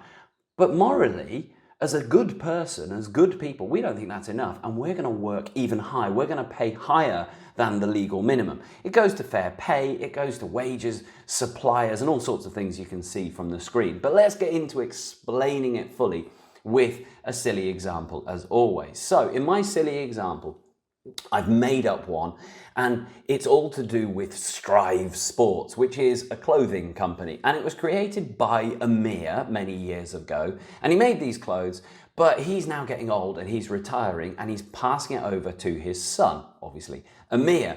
Now Amir's getting prepared to take control over it, but he's looking at some of the business practices that Amir's dad has done, and he's not too happy about them. He's a lovely guy, Amir, and he said, I don't know whether this is right. It feels, and Amir's dad says, it's all legal. And he said, well, it may be legal, but it feels a bit dodgy to me. So let's have a look at what Strive have done. Well, first of all, in order to save costs, Amir set up as a multinational company, whereas he was selling it in one country, he didn't make it in his own country. He said, I can get much cheaper production of my clothes if I go abroad and make a factory in a low-income country, done by many businesses, as I'm sure you're aware. But what does it mean getting clothes produced in another country? Well, Amir looks into this and he says, hang on a minute, we've got children working in these factories. Amir says, well, what do you mean by children? Not by our standards. they are children, by our standards, but by the standards of the country, no, they're allowed to work. Amir says, well, they're 14. He goes, yes. Amir's dad says, that would be illegal here, but in the low-income country, children of 14 are legally allowed to work, and we can pay them very little. Amir says, it may be legal, that's terrible. What a horrible thing to do, having children work in those factories. He's not too happy about that. He also says, how much are you paying them? He says, well, that's the great thing. In that country, the legal minimum wage is just €1 a day, so that's what we pay them. And Amir says, well, that may be legal, but that feels dodgy again. We're charging €90 a shirt, and you're paying the people who produce it just €1. Amir says yes. Amir's dad says yes, because we can. It's not breaking any laws. Amir's not happy about this. He then says, well, what is it like working in the factory? Amir's dad goes, well, not good. Compared to the factories here, no, there's not enough light and not enough safety equipment, but all of which is absolutely normal for the low-income country. Amir says, but that's just wrong, Dad. Morally, that is wrong. He says, no, it's not illegal. He says, no, it's not illegal, but it's morally wrong. He also says, well, where are we getting the cotton from that we use in the shirts? I hope you're getting ethical suppliers and things. He goes, no, I just get the cheapest suppliers and then I pressure them. I go to the local farms in different countries and I barter them down and get the lowest price for cotton ever. And Amir says, but if you do that, they're probably not getting much of a life and they might be damaging the environment. They might not be doing it in a very sustainable way, the way they produce the cotton, overuse of water or something. Amir says, Dad says, well, I don't worry about it. It's the cheapest way. Everything is legal. Okay, well, Amir's dad moves away from the business, retires, and Amir takes over. And he says, well, I'm not happy about this. I'm already wealthy. I just feel like an awful person. So I'm going to forget what the law is. I'm going to work above the standards of the law. And he decides to increase the wages above the legal minimum. I'm not paying €1. I'm not going to pay local prices. That probably wouldn't work too well in the low income country, but I'm going to pay substantially more. I might pay €4 a day because I can still afford to do that. It's up to him. Depends how nice he is as a person, but he's going to increase the wages. He says, I'm going to ban all children from working in factories. Maybe legal in that country, but not in my book. So any 14-year-olds, anyone under the age of 18 is not allowed. I know legally they're allowed, but not in my factory. Anyone under the 18, get back to school, he says. Okay, I'm also going to improve working conditions. I need proper lighting. I need proper safety equipment. Never mind what the law says, I've got to sort this out. So he improves the working conditions in the factories. I'm not going to hassle the suppliers so much for the cotton. I'm going to say, what is a fair price? Might not be the cheapest, but what is a fair? How are you producing it? Are you not overusing water? What is the way what is the cost if you do everything well for the environment? And they say, okay, well, that's the cost. That's what I'll pay. And I'm going to have in my workplace an ethical code of conduct. I'm going to get all of my employees to sign it and we're going to pin it up on the wall and say, these are our standards. It's not what are the law standards. We don't care about that. We don't work to the law. We work to our own code of ethics about being good people. I'm going to make all of my workers know about it and follow that advice. So he introduces all of those. Now, why would he do this, Amir? Why would he do it? Well, because he's a good person, but there are some advantages in doing that, as well as some obvious disadvantages that hopefully you've already figured out. The first, the advantages. Well, it's going to improve his reputation. Previously, this business probably wasn't very popular with pressure groups. See the video up here to find out about those. It would get bad publicity. Now, his reputation is going to be much better. When he ups the wages, it might be in the newspapers and they say, this company is doing the right thing, and he's going to feel proud. People are going to hear about that. The customers are therefore going to trust him more. If he puts a discount offer and says, we'll return, they're going to trust him because they know this is a moral company. They're not trying to rip you off. So we can trust the company. Therefore, you're going to have also higher employee morale and retention. The labor turnover is going to be much lower because if you imagine working in the previous factory, you're just doing it for the money. You wouldn't feel you want to work hard for them, you just needed the money. When this boss comes in and does all this, you say, hey, I'm working for a good place. I'm going to be more motivated, hopefully. I'm going to work harder and I'm going to stay in this business. So that's going to give him advantages. You're ultimately probably going to be able to charge higher prices, and you're going to have long-term brand loyalty, that your customers who buy from you feel good about buying from you, spending your money on someone ethical rather than someone who's unethical, and you're going to keep coming back and buying from them again, even if the prices are higher.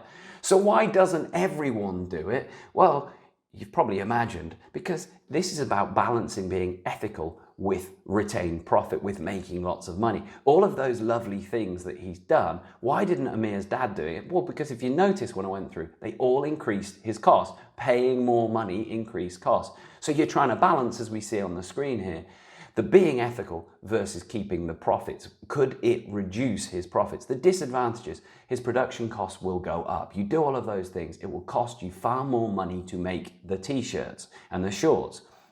This could force you into higher prices. I said up earlier you could probably get away with it, but now you're probably not going to have a choice. You're going to, if your costs go up, you're going to have to charge higher prices. And you've equally got a risk that your current customers, the ones who are loyal to Amir's dad who bought this, maybe they're the sort of customers who couldn't care less about ethical issues, and you could alienate your customers. So you put all of that money in, and maybe some pressure groups are happy, but your actual customer base just say, well, it's too expensive now, and I didn't really care about those things, and you're going to have to start from scratch. So it's a complex issue. It's really all about weighing up costs and profits. That's it for this video. Any questions, write them in the comments below, and see you on the next video. Welcome to BizEd Made Simple. In this video, we're looking at the importance of globalization. We're going to cover everything on our screen, but particularly we're looking at what is it and the opportunities and threats it creates for businesses. Definition first of all. So globalization is the increasing freedom of movement of goods, capital, money, and people around the world. Essentially what we're saying is you are far more connected to the other side of the world than your great-grandparents were. That's all to do with globalization. Now the exam wants us to know, why has that happened? Why are we more connected than hundreds of years ago? And they're pretty obvious, these answers, but let's run through them. Improved transport links. The first, we used to get around by boat, even in the past sailboats. Now we have super tankers delivering goods around the world, and we can fly around the world in aeroplanes. We can get to the other side of the world in less than 24 hours. Technological change. Well, again, if you wanted to communicate with someone on the other side, in the past we went through letters, which would take months. We've then changed to the internet, where we've got video conferences on computers, but even on mobile phones now. You can have a worker on the other side of the planet, and you can have a meeting with them in seconds. We are so much more connected. Free trade agreements. Now, that one is a tricky one, but you're going to have to watch. At the end of this video, we'll talk through and link you up to another video to find out about trade agreements and why some people are against them, some people are for them. But a free trade agreement, we'd have things like the European Union, where countries are allowed to freely trade with one another without any import taxes or tariffs, covered later in the video. Okay, then finally the last one, newly industrialized countries. The world has developed, that previously we would have had some of the poorer countries around the world which wouldn't be involved in globalization and too much of the trading situation, when we've got rural people living in subsistence farming.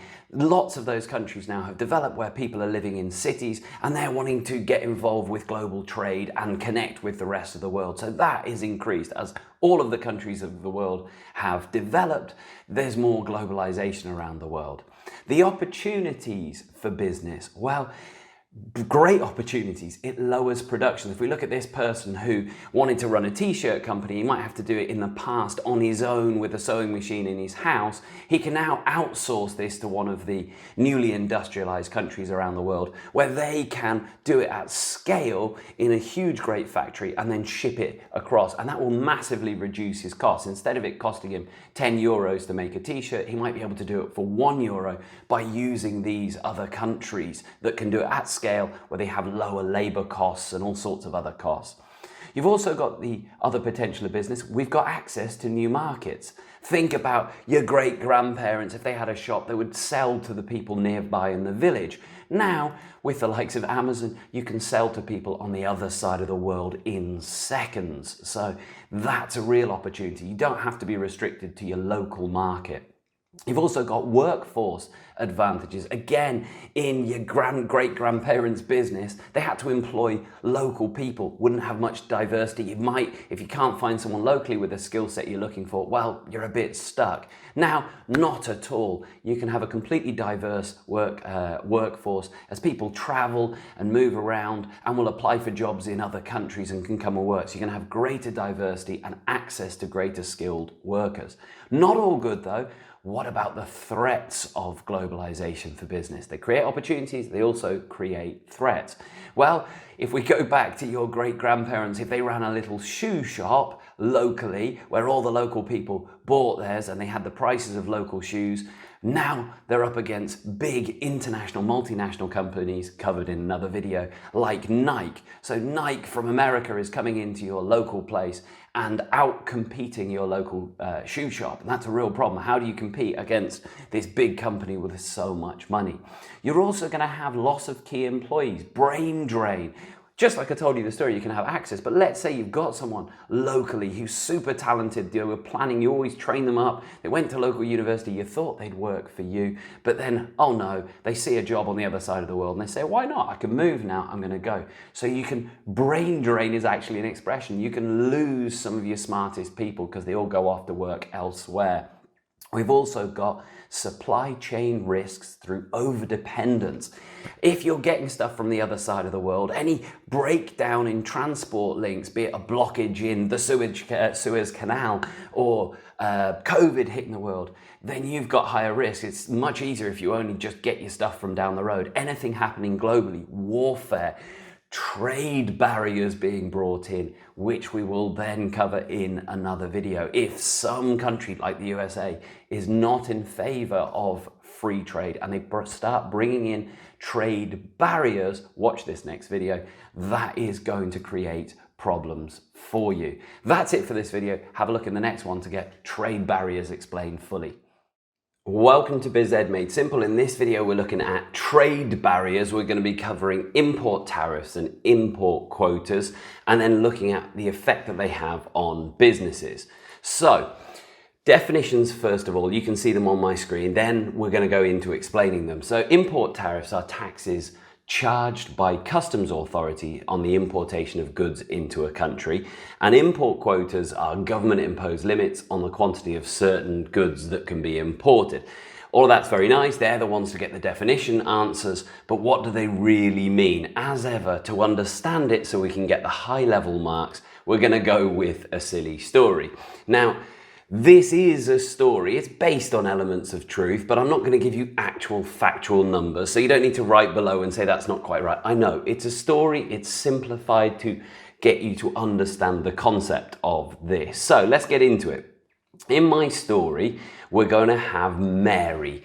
Mary is a very patriotic British person. She's grown up, loves Britain, everything about Britain, and she is looking for a car. She doesn't have much money and she goes for the cheapest car. She wants the cheapest car, but she also wants to support Britain.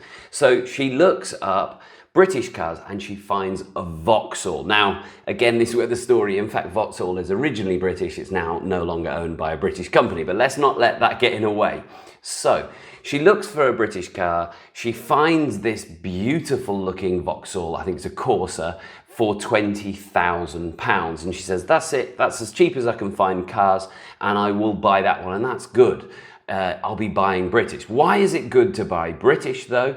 It's good because Mr. Vauxhall, obviously not called that, but the owner of the Vauxhall factory, he's going to make lots of money for her buying a car, and he's going to then pay corporation tax to the government, so the government's happy, and he's also going to employ British people who work in this factory, for example, June. So June is happy, Mr. Vauxhall is happy, and the British Prime Minister is very happy because he's going to get corporation tax off Mr. Vauxhall, and he's going to get income tax off June, the factory worker. Basically, loads of money is coming to the British government, which is excellent. Now, so she's all set to buy this car. It's looking good. But before she does, she goes on the internet. Don't know why, she just does. And she looks up and sees this amazing looking car. And she can't believe it. She sees it's £15,000, she reckons. Why is it £15,000? The catch, well, it isn't in England. It's actually in India. Looks great. This is a Tata car, Nexon Tata, and it's made and produced in India. And she reads the reviews, and the reviews are far better than that Corsa. It's faster, it's got a nicer sound system, it's safer, it's just a much, much better car. And it's obviously cheaper than the Corsa. Now, she's torn here because she's very proud British person, wants to support Britain, but this is clearly a much better car, looks nicer, modern, and it's 15,000. But she says, well, yeah, but no hope, it's in India. But she thinks, I can't resist it, I'm going to look up how much would it cost to bring it across on a boat. And it's actually not very much money to bring it across on the boat. It's actually only about £500. All of this, of course, you wouldn't be paying in pounds. It would get exchange rates. That's for another video. But she looks at it and she says, hang on a minute then. Well, in that case, although I want to buy British, it just doesn't make any sense. The Corsa's ugly and awful, and I can get a really good car for basically 15,500. I'll buy the 15,000 and then 500 to bring it over, and it won't even take that long in the modern world. So she says, I'm going to go for it. Now, what problems does that create? That is, if she buys that car and she's a proud British person, well, everyone is going to start buying the Tata car. And before you know it, Britain is going to be absolutely surrounded by these Indian Tata cars and the boats bringing them over all the time. No one would be saying, well, I'm going to buy the Corsa. There's no point in buying the Corsa anymore. That now starts to create problems for Great Britain. Mr. Vauxhall is in big trouble now because no one's buying a Vauxhall. He's therefore going to have make cutbacks, and therefore June is in trouble, and June might lose her job, be made redundant. Okay, well, if Mr. Vauxhall is not making much money and June doesn't have a job, rather than paying income tax, she's going to be claiming unemployment benefit, getting money off the government, and Mr. Vauxhall's not going to be paying his corporation tax. The British Prime Minister is not happy about this at all. So the answer, I guess, is for Vauxhall, we'll stop being so awkward, stop overcharging and paying 20,000, having to pay 20,000 for a rubbishy car. But the thing is, as you see on my slide already, Vauxhall can't really compete because they're making the cars in the UK where you have to follow British rules and you have to pay British workers. In India, it's a different situation. Tata is making the cars in India, and there is a lower minimum wage. So the average labor cost to make the car is going to be much cheaper. Again, a story, I'm not quoting exactly here, it's just a story, there's elements of truth in it, but not exactly true. The land will be cheaper. To actually buy the plot of land and then to buy the factory will be cheaper than buying land in Great Britain. The energy costs, car factory is going to use a lot of energy. It's going to be cheaper energy costs and less compliance costs. There's going to be less regulations and laws about what you can do about CO2 emissions and what you have to do with the paint. All of that means it's just cheaper to run a factory in India. Their costs are lower, and that's how they can afford to sell a great car at £15,000 and still make a good profit. Vauxhall just can't make that car for £15,000, let alone make a profit. So this is a big problem for Vauxhall. There's no way it can compete. So he goes and complains to the government. Mr. Vauxhall does. This can't work. This will collapse our business. It will collapse our workers. I need you to do something about it. It's no good blaming me saying my cars are expensive. It's physically impossible in the UK to make cars for that price. So he comes up with a plan. not his own plan. Lots of governments around the world do this. He says, I'm going to introduce an import tariff. Now, what does that mean? Well, if we have a look at the picture, the car is on the way on the boat, and when it gets to the port, when it docks, remember it was only 500 euros. She bought it, Mary, for 15,000 plus 500, I keep mixing euros and pounds, sorry. When she's ordered it in for an extra 500 pounds, she gets there and there's customs officials waiting at the port, as there always are. And they say, stop, stop. And they pick up the phone to Mary, they phone up Mary and they say, Mary, if you want this car, we've got a car waiting for you in the port. But if you want to receive it, you're going to have to pay a tariff, a tax, as it were, to the British government for £5,000 to pick up the... Mary says, no, I've already paid for the car. I sent over the money. And she phones up Tata and he said, they're asking me for more money. And Tata said, nothing to do with us. You'll have to sort that out with your government. We're just delivering your thing. The government says, no, you are not going to receive this car unless you pay an extra £5,000. Mary's furious, but hang on a minute. If it's an extra £5,000, that's the same as the Vauxhall now. We're now at the cost of 20,000, and I could have just bought Vauxhall and it would have been much easier. And therefore, the Prime Minister has a big smug face and says, what a coincidence. Yes, you should have bought the British car. Okay, but you might have been thinking, but hang on a minute, it's not equal because you said the other car was better. So 20,000, 20,000, one car was clearly better. You're right there in my story. So some people are going to say, well, actually, even though 20,000 and 20,000, I'm still going to go with the Tata car because it's a much better car. Okay, so that kind of worked, that tariff. That will have prevented some people, but not all of the people. So they get another phone call from Vauxhall. They say, right, that was good. It's still not working. The Prime Minister comes up with another plan. He says, we'll import quotas then. So this time the car comes in and they're waiting at the port again. And this time they said, go away. Literally go away. There's nothing you can do about it. They have a list of how many of these cars have come in. The government sets a limit and they say something like you can only import into Great Britain 100 of these cars in a year, and they've all been used up. They've been bought by other people. So right now this boat, you're bringing in more of those cars. The limit has been reached. Get out of here, go away. And Mary or whoever else is trying to do it, after 100 has been reached for the year, they can't have that car. It's sent away. It can't be brought in. Well, in that situation, then, well, good old Great Britain is now protected, and we're still seeing lots of these Vauxhalls all over Great Britain, and we're not seeing the Tata cars. So Mr. Vauxhall is very, very happy. That has protected Britain, protected his industry. Mr. Vauxhall is happy.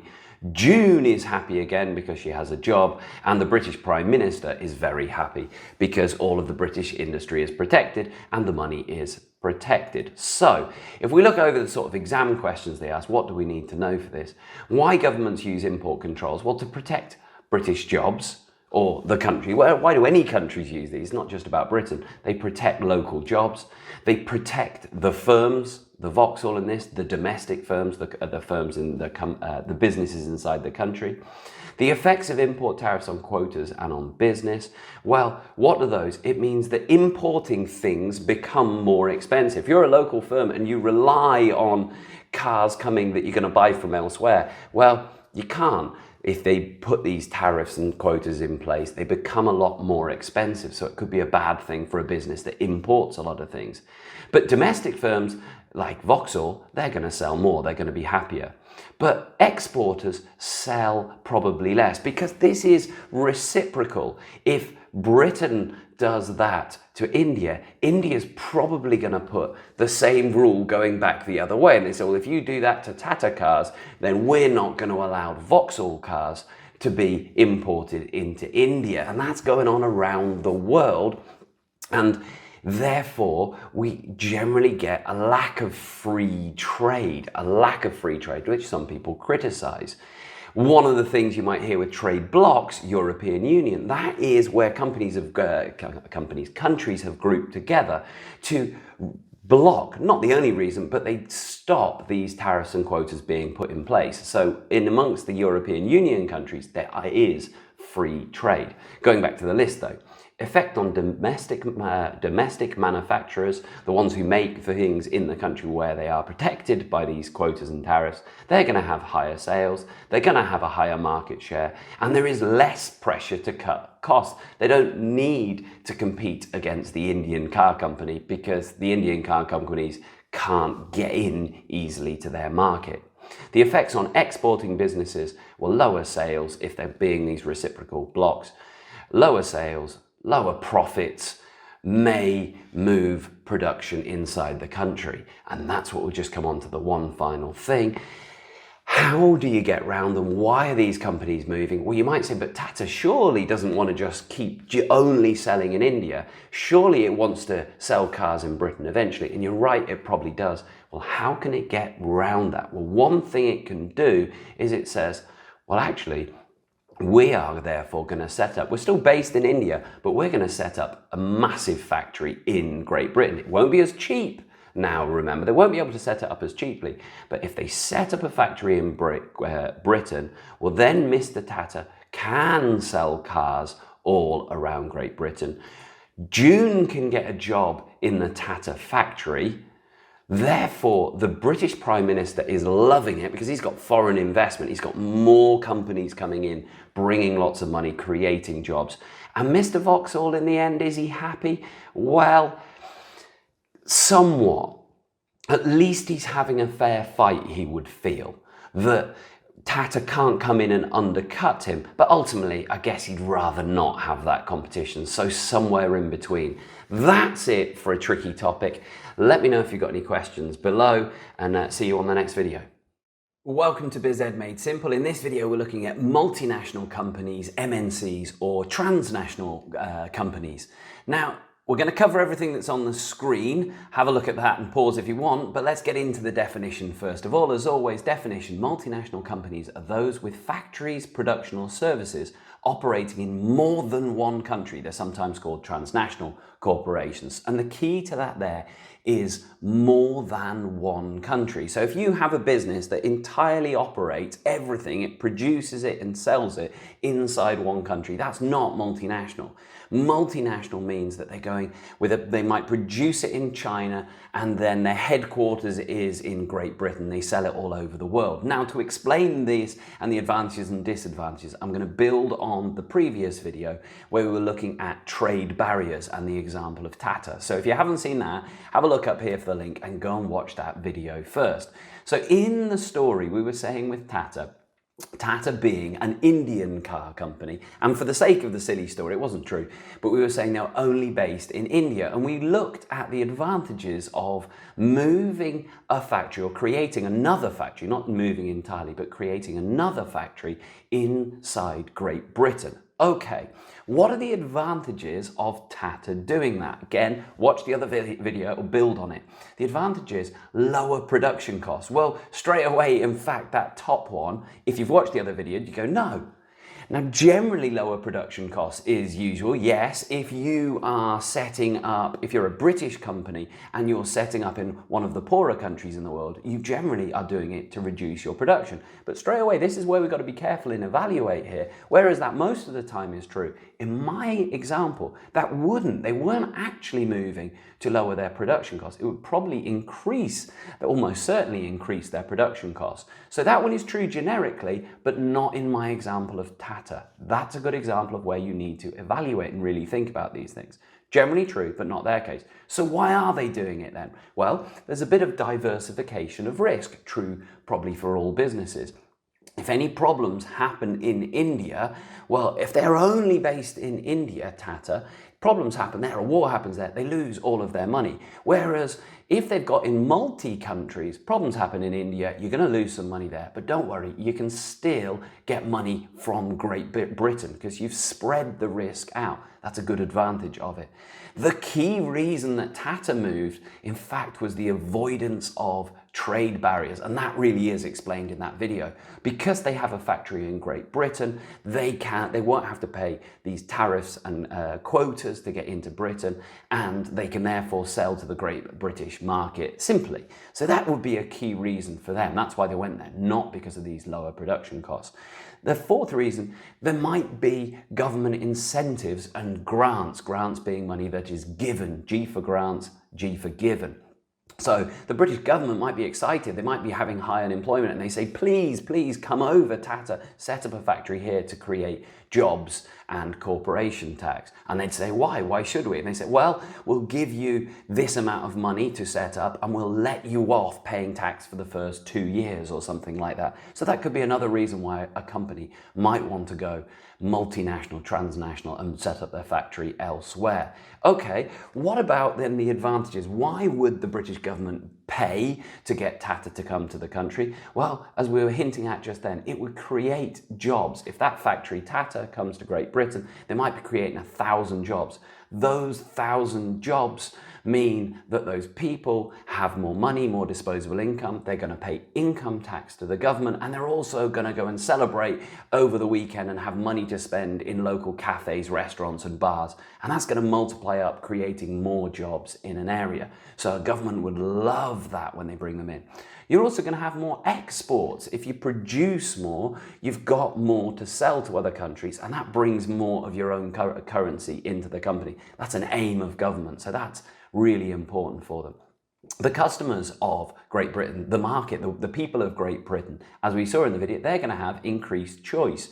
They now can buy a Tata car and a Ford or a Peugeot or whatever else. So that's just more options for the customer. And investment. When these multinationals come into the country, they're going to invest, they're going to put more money into the country, they're going to encourage to fix things like the roads and the infrastructure, because they can't be running a great big car factory if there's a broken road nearby. So they might be helping out the government with those sorts of things, but generally they're just bringing in more money because they're a big wealthy company. So the government is going to like it. But it's not all perfect. What about the disadvantages? There's certainly going to be some stakeholders who are unhappy about this. Increased competition. And we said at the end of the other video, perhaps the local car companies are not so, Vauxhall are maybe not so happy about this competition. Now they've got to compete not just against the other British car companies, they've got to compete against Tata. So they're not going to be happy as a stakeholder group. Environmental damage. Well, there might have been a nice green park and then suddenly they've got a big ugly car factory that is pumping out pollution. That could be creating a problem. They might be, probably not in this situation, but they might be getting resources locally, the steel and the iron or whatever it's needed for a car, I don't know.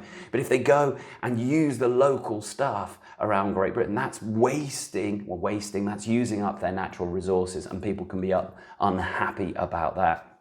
And then the fourth one, repatriation of profits. Big word, but it just means that ultimately, who is getting the richest out of this Tata company?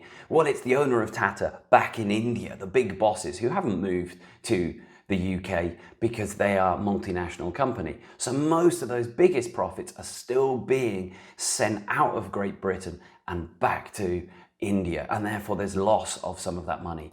That's it for this video. Hope it helps. Any questions, write them below. Welcome to BizEd Made Simple. In this video, I'm dealing with exchange rates with a particular focus on business and looking at importers and exporters and appreciation and depreciation. Now, there's no doubt those words are already scaring a few people. It's a difficult topic that's easy to get muddled up in. But what I'm going to be doing is I'm going to be telling you to start with basically just what you need to know and how you can get round these difficult questions and still get full marks. Afterwards, I'm going to be using a silly example to really dive in to try and get you to understand what's going on behind it. And then I'll finish up with some typical horrible questions that they give. It should be everything you need. As ever, like and follow, and any questions, write them in the comments below. So even as a teacher now, no matter the question, whether it's IGCSE going all the way up to A2 level, when I see an exchange rate question, I don't want to rely on my understanding. I actually want to rely on my knowledge to start with. So I write down spiced down the margin. I didn't create it, it's been around for ages, but it's a great way to just make sure I'm not going to get muddled up by anything. Now, spiced, it's based on British currency, but it stands for strong pound imports cheaper, exports dearer. Lots of people use this. You can make up your own if you want. But I remember that one, it's stuck in my head forever.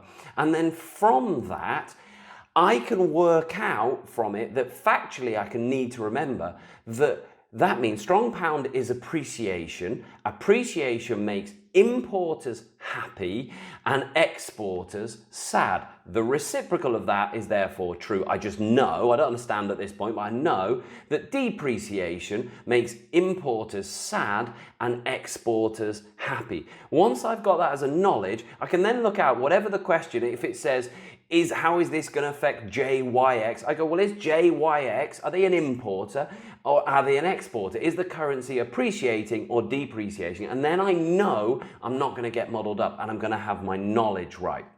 But as that stands, I haven't explained any of it, but that is all you need to know to get the knowledge there.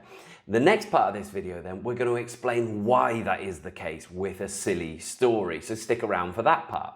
So let's get into a silly story with an explanation of why spiced works and what's going on with all that and how do these exchange rates work. Now, I'm breaking it down into its very simplest form. It's not meant to be accurate. I'm not going to be talking about live currency rates. I'm just trying to simplify it down so you can get the essence of what goes on with this. So I'm going to break it down to the story of Ian the importer, first of all. Now, Ian is from Britain. This is going through all the background of this stuff. Ian goes on holiday to Spain, okay, and while he's in Spain, he tries these amazing oranges, and he thinks this is a business opportunity.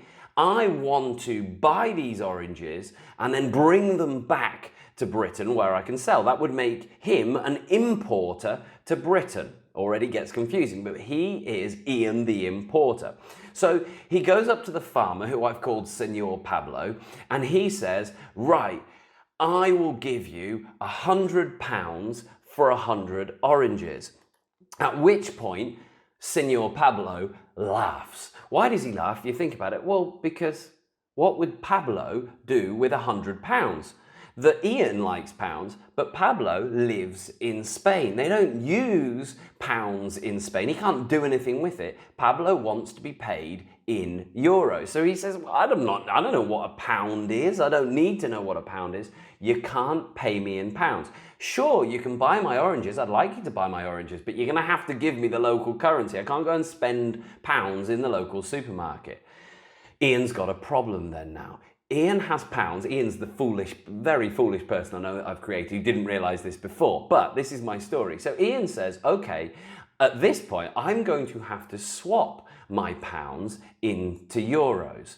So Ian shouts out in my silly story, will anyone swap this £100 into 100 euros? Now, in reality, of course, we don't just shout it out. We go into the foreign exchange currency market, the Forex it's called, but essentially that's what it is. It's a market where you can throw currency in and other people bid on buying it, and we won't go into the complexities. But in my story, he shouts out, does anyone want to swap this? Now, there's not much emotion in the crowd, but eventually someone says, okay, well, I'll swap it. If you give me £100, then I'll give you 100 euros. Don't know why they say that, but that's it. Well, that would make, and we're not dealing with the exchange rates in here, that would make a currency exchange rate of 1 to 1, which it isn't, by the way, pounds to euros, but for the simplicity of the story. Okay, so now Ian has got 100 euros. What does he do with that 100 euros? Well, he's happy. He goes back to Pablo and he says, there we go, I've got 100 euros for you now. Pablo says, great, that's currency I can use. And Pablo gives him 100 oranges. Therefore, Ian packs them onto the plane or the boat or whatever, and he ships them back to his home. He imports them into Britain, into England, and he sells these lovely, delicious oranges at home. And they go really well in my story. Ian is an importer. He buys from Spain, imports them to the UK, and sells the oranges there. In fact, it goes so well in my story that he says, I'm going to do this again. So he goes back over to Spain, And he says, I won't fall for that mistake. I know I've got to swap my pounds into euros because that's the way you do business in Spain. So he shouts out again in this market space, hey, I've got £100. Will anyone swap it into euros? But oh no, there is a change because people don't always value the currency the same thing. People are constantly saying, I want this money, I don't want that money, and there are reasons for that, but that's for another video. But in my story now, people are appreciating the pound more. The pound has appreciated. Everyone's saying, oh, all these Spanish people were saying, or it could be anywhere, I love the pound, I really want the pound. So he's offering £100. We've now got lots of people who are saying, hey, I really want pounds, I really want pounds, and they're fighting to get the pounds off him. This time then, he says, here's £100, but lo and behold, he gets given 200 euros back because they really appreciate the pound. They're prepared to pay more for it. So now, this is a good situation. Ian goes back to Pablo. He's come into the country with £100, but now he's got 200 euros. So he goes to Pablo and he says, okay, well, I've got 200 euros now. And Pablo says, well, fantastic. In that case, here are 200 euros. Ian can't believe it. It's party time. He's got his party hat on. He's now saying, this is a great job. I love being an importer. I went with the same amount of my money, but I've swapped it into lots more money and I've got double the amount of oranges. I'm going to go really well as a business back in Britain now. I've got twice as many oranges to sell. He loves this. Therefore, it goes really well. He wants to do it again. But remember, because it's a market where it's constantly changing, sometimes people want the currency, sometimes they appreciate it, but sometimes they don't appreciate it. Sometimes they're fed up of it. And in that case, we say that the pound has depreciated, D being not a very nice thing, is it? So they devalue, they don't like the pound. We've got all the people saying, boo, I don't want pounds, I don't want pounds. So he's holding his 100 euros up. Not really, in reality, it's done in market exchanges. But he says, here's my 100 euros. Will anyone take it? And there's no one there. There's no one really bidding for it. Eventually, someone says, well, all right, I don't really value it. I'm not that impressed by it. I'll give you not 100 euros anymore, not 200. I'll just give you 50. He goes, what? We can't get any other offers, so he only gets 50 euros. Well, this time then, he goes back to Pablo and he said, well, I have my £100. They only gave me 50 euros. Will you give me 100 oranges? Pablo says, no way. What? I don't know what you're talking about. You're giving me 50 euros, you get 50 oranges. So Ian is not very happy. This has been terrible. Ian is desperately sad. He's now flying back to England with only half the amount of oranges. 50 oranges. What a problem that is. That's been terrible business for him. Or remember, he's got another option because he might already have buyers back in England, the UK, and he might need to then say, well, hang on, I need to have 100 oranges here. I'm going to have to change more money. I'm actually going to have to spend 200 pounds, to get the same amount of oranges. So the other option is he either pays more or he goes back with half the amount of orange. Either way, it's not good business, and Ian is not happy about the depreciation of the pound. There we go.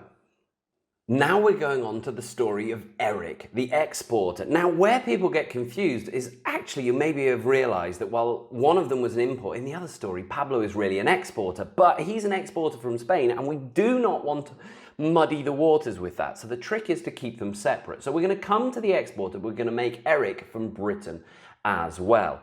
So here's my story of Eric in this situation. Eric has decided that he wants to sell something very British to tourists from abroad. And therefore we've got the very British scone that's on my diagram here. And for the sake of being an exporter in my silly story, he sets up this stall in Gatwick Airport. He's not selling to local people. His plan is to sell to all the tourists in Gatwick Airport, and then they will buy his scones and take them back to wherever they live. Now, in my story, we've got Mr. Jones, an American. So an American's been over on holiday, but he wants to set up a business of taking these scones back to America because he thinks Americans are really going to like these British scones. Eric has got his sign saying it's £100 for 100 scones. Now, if we go back to the same sort of story here, Mr. Jones comes over and he says, well, I've got $100. Can I pay you with $100? No, you can't pay me. I don't use dollars, says Eric. I need to pay my bills in pounds. You're going to have to swap it. Now, Eric isn't part of this story, but he is going to suffer the effects. So if we cut over, what has to happen then for Mr. Jones? Mr. Jones goes through that same story. In the airport, he's shouting out, hey, will anyone, I've got to buy from Eric, I really want the scones, I've got to buy them, will anyone swap this $100 bill for pounds? Exchange rate, in my simple story, which it wouldn't be 1-to-1, medium interest, someone says, all right, I'll give you £100. So Mr. Jones has now got £100. He goes back to Eric. Eric is delighted that the Americans come over. He says, great, I can use that money. Mr. Jones hands over £100. He hands over 100 scones. The scones go off to America, and Eric is happy because he's doing business. This has been good for him.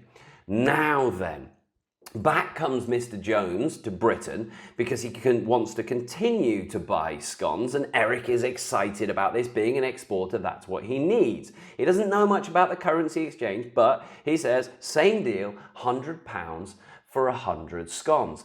Mr. Jones says, I'll do the same thing. But this time, there has been once more appreciation of the pound. So he takes his €100, but now the people on the market says, we love our pounds. We want to keep hold of our pounds. We appreciate our pounds. So while he's got his $100, the best he can get for it is £50. That's all he can get, Mr. Jones. Mr. Jones takes his £50 back to Eric, and Eric's looking at him going, hang on, what's going on here? You've only got 50. It's £100 for 100 scones. Well, now Mr. Jones says, well, he's only got two options. First of all, he can either buy half a scone, okay, not good for Mr. Jones, and not good for Eric. He's now only getting half of the revenue. He's only having half of his product being sold compared to last time. Or he can buy none, even worse, and he can blame Eric going, whoa, your scones are way too expensive. Do you think they're really worth that amount of dollars? Eric's going, I didn't put them expensive. I haven't changed the price. That's not my fault. But seemingly to Mr. Jones, they are more expensive.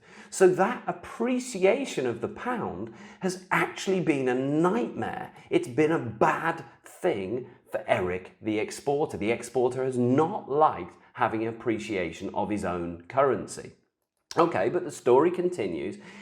Mr. Jones decides to do it once more, but this time we've got depreciation of the pound like last time. They're continually varying. Depreciation of the pound. So this time we've got the people saying, we hate our pound. We're not happy with our pound. So when Mr. Jones goes wandering around with $100 and he says, hey, does anyone want my $100?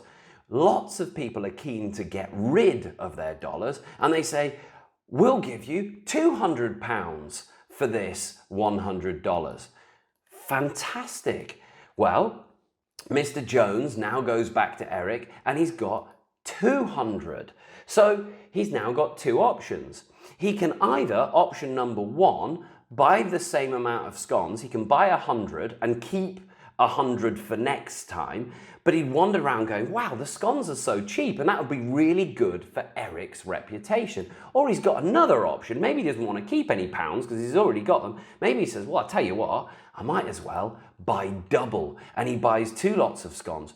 Eric is delighted by that. He's sold twice the product, and he's now got twice the amount of revenue, £200 coming in. Eric is absolutely delighted. So depreciation of the pound, of his own currency, has actually been a very good thing for that exporter. And that's how it ties all back in with that spiced explanation: strong pound imports cheaper, exports dearer. That wraps it in to explain that. Finally then, let's have a quick look at the horrible questions that they can ask along the way. Bear in mind we've got that spice knowledge and we've understood it. What sort of things can they ask?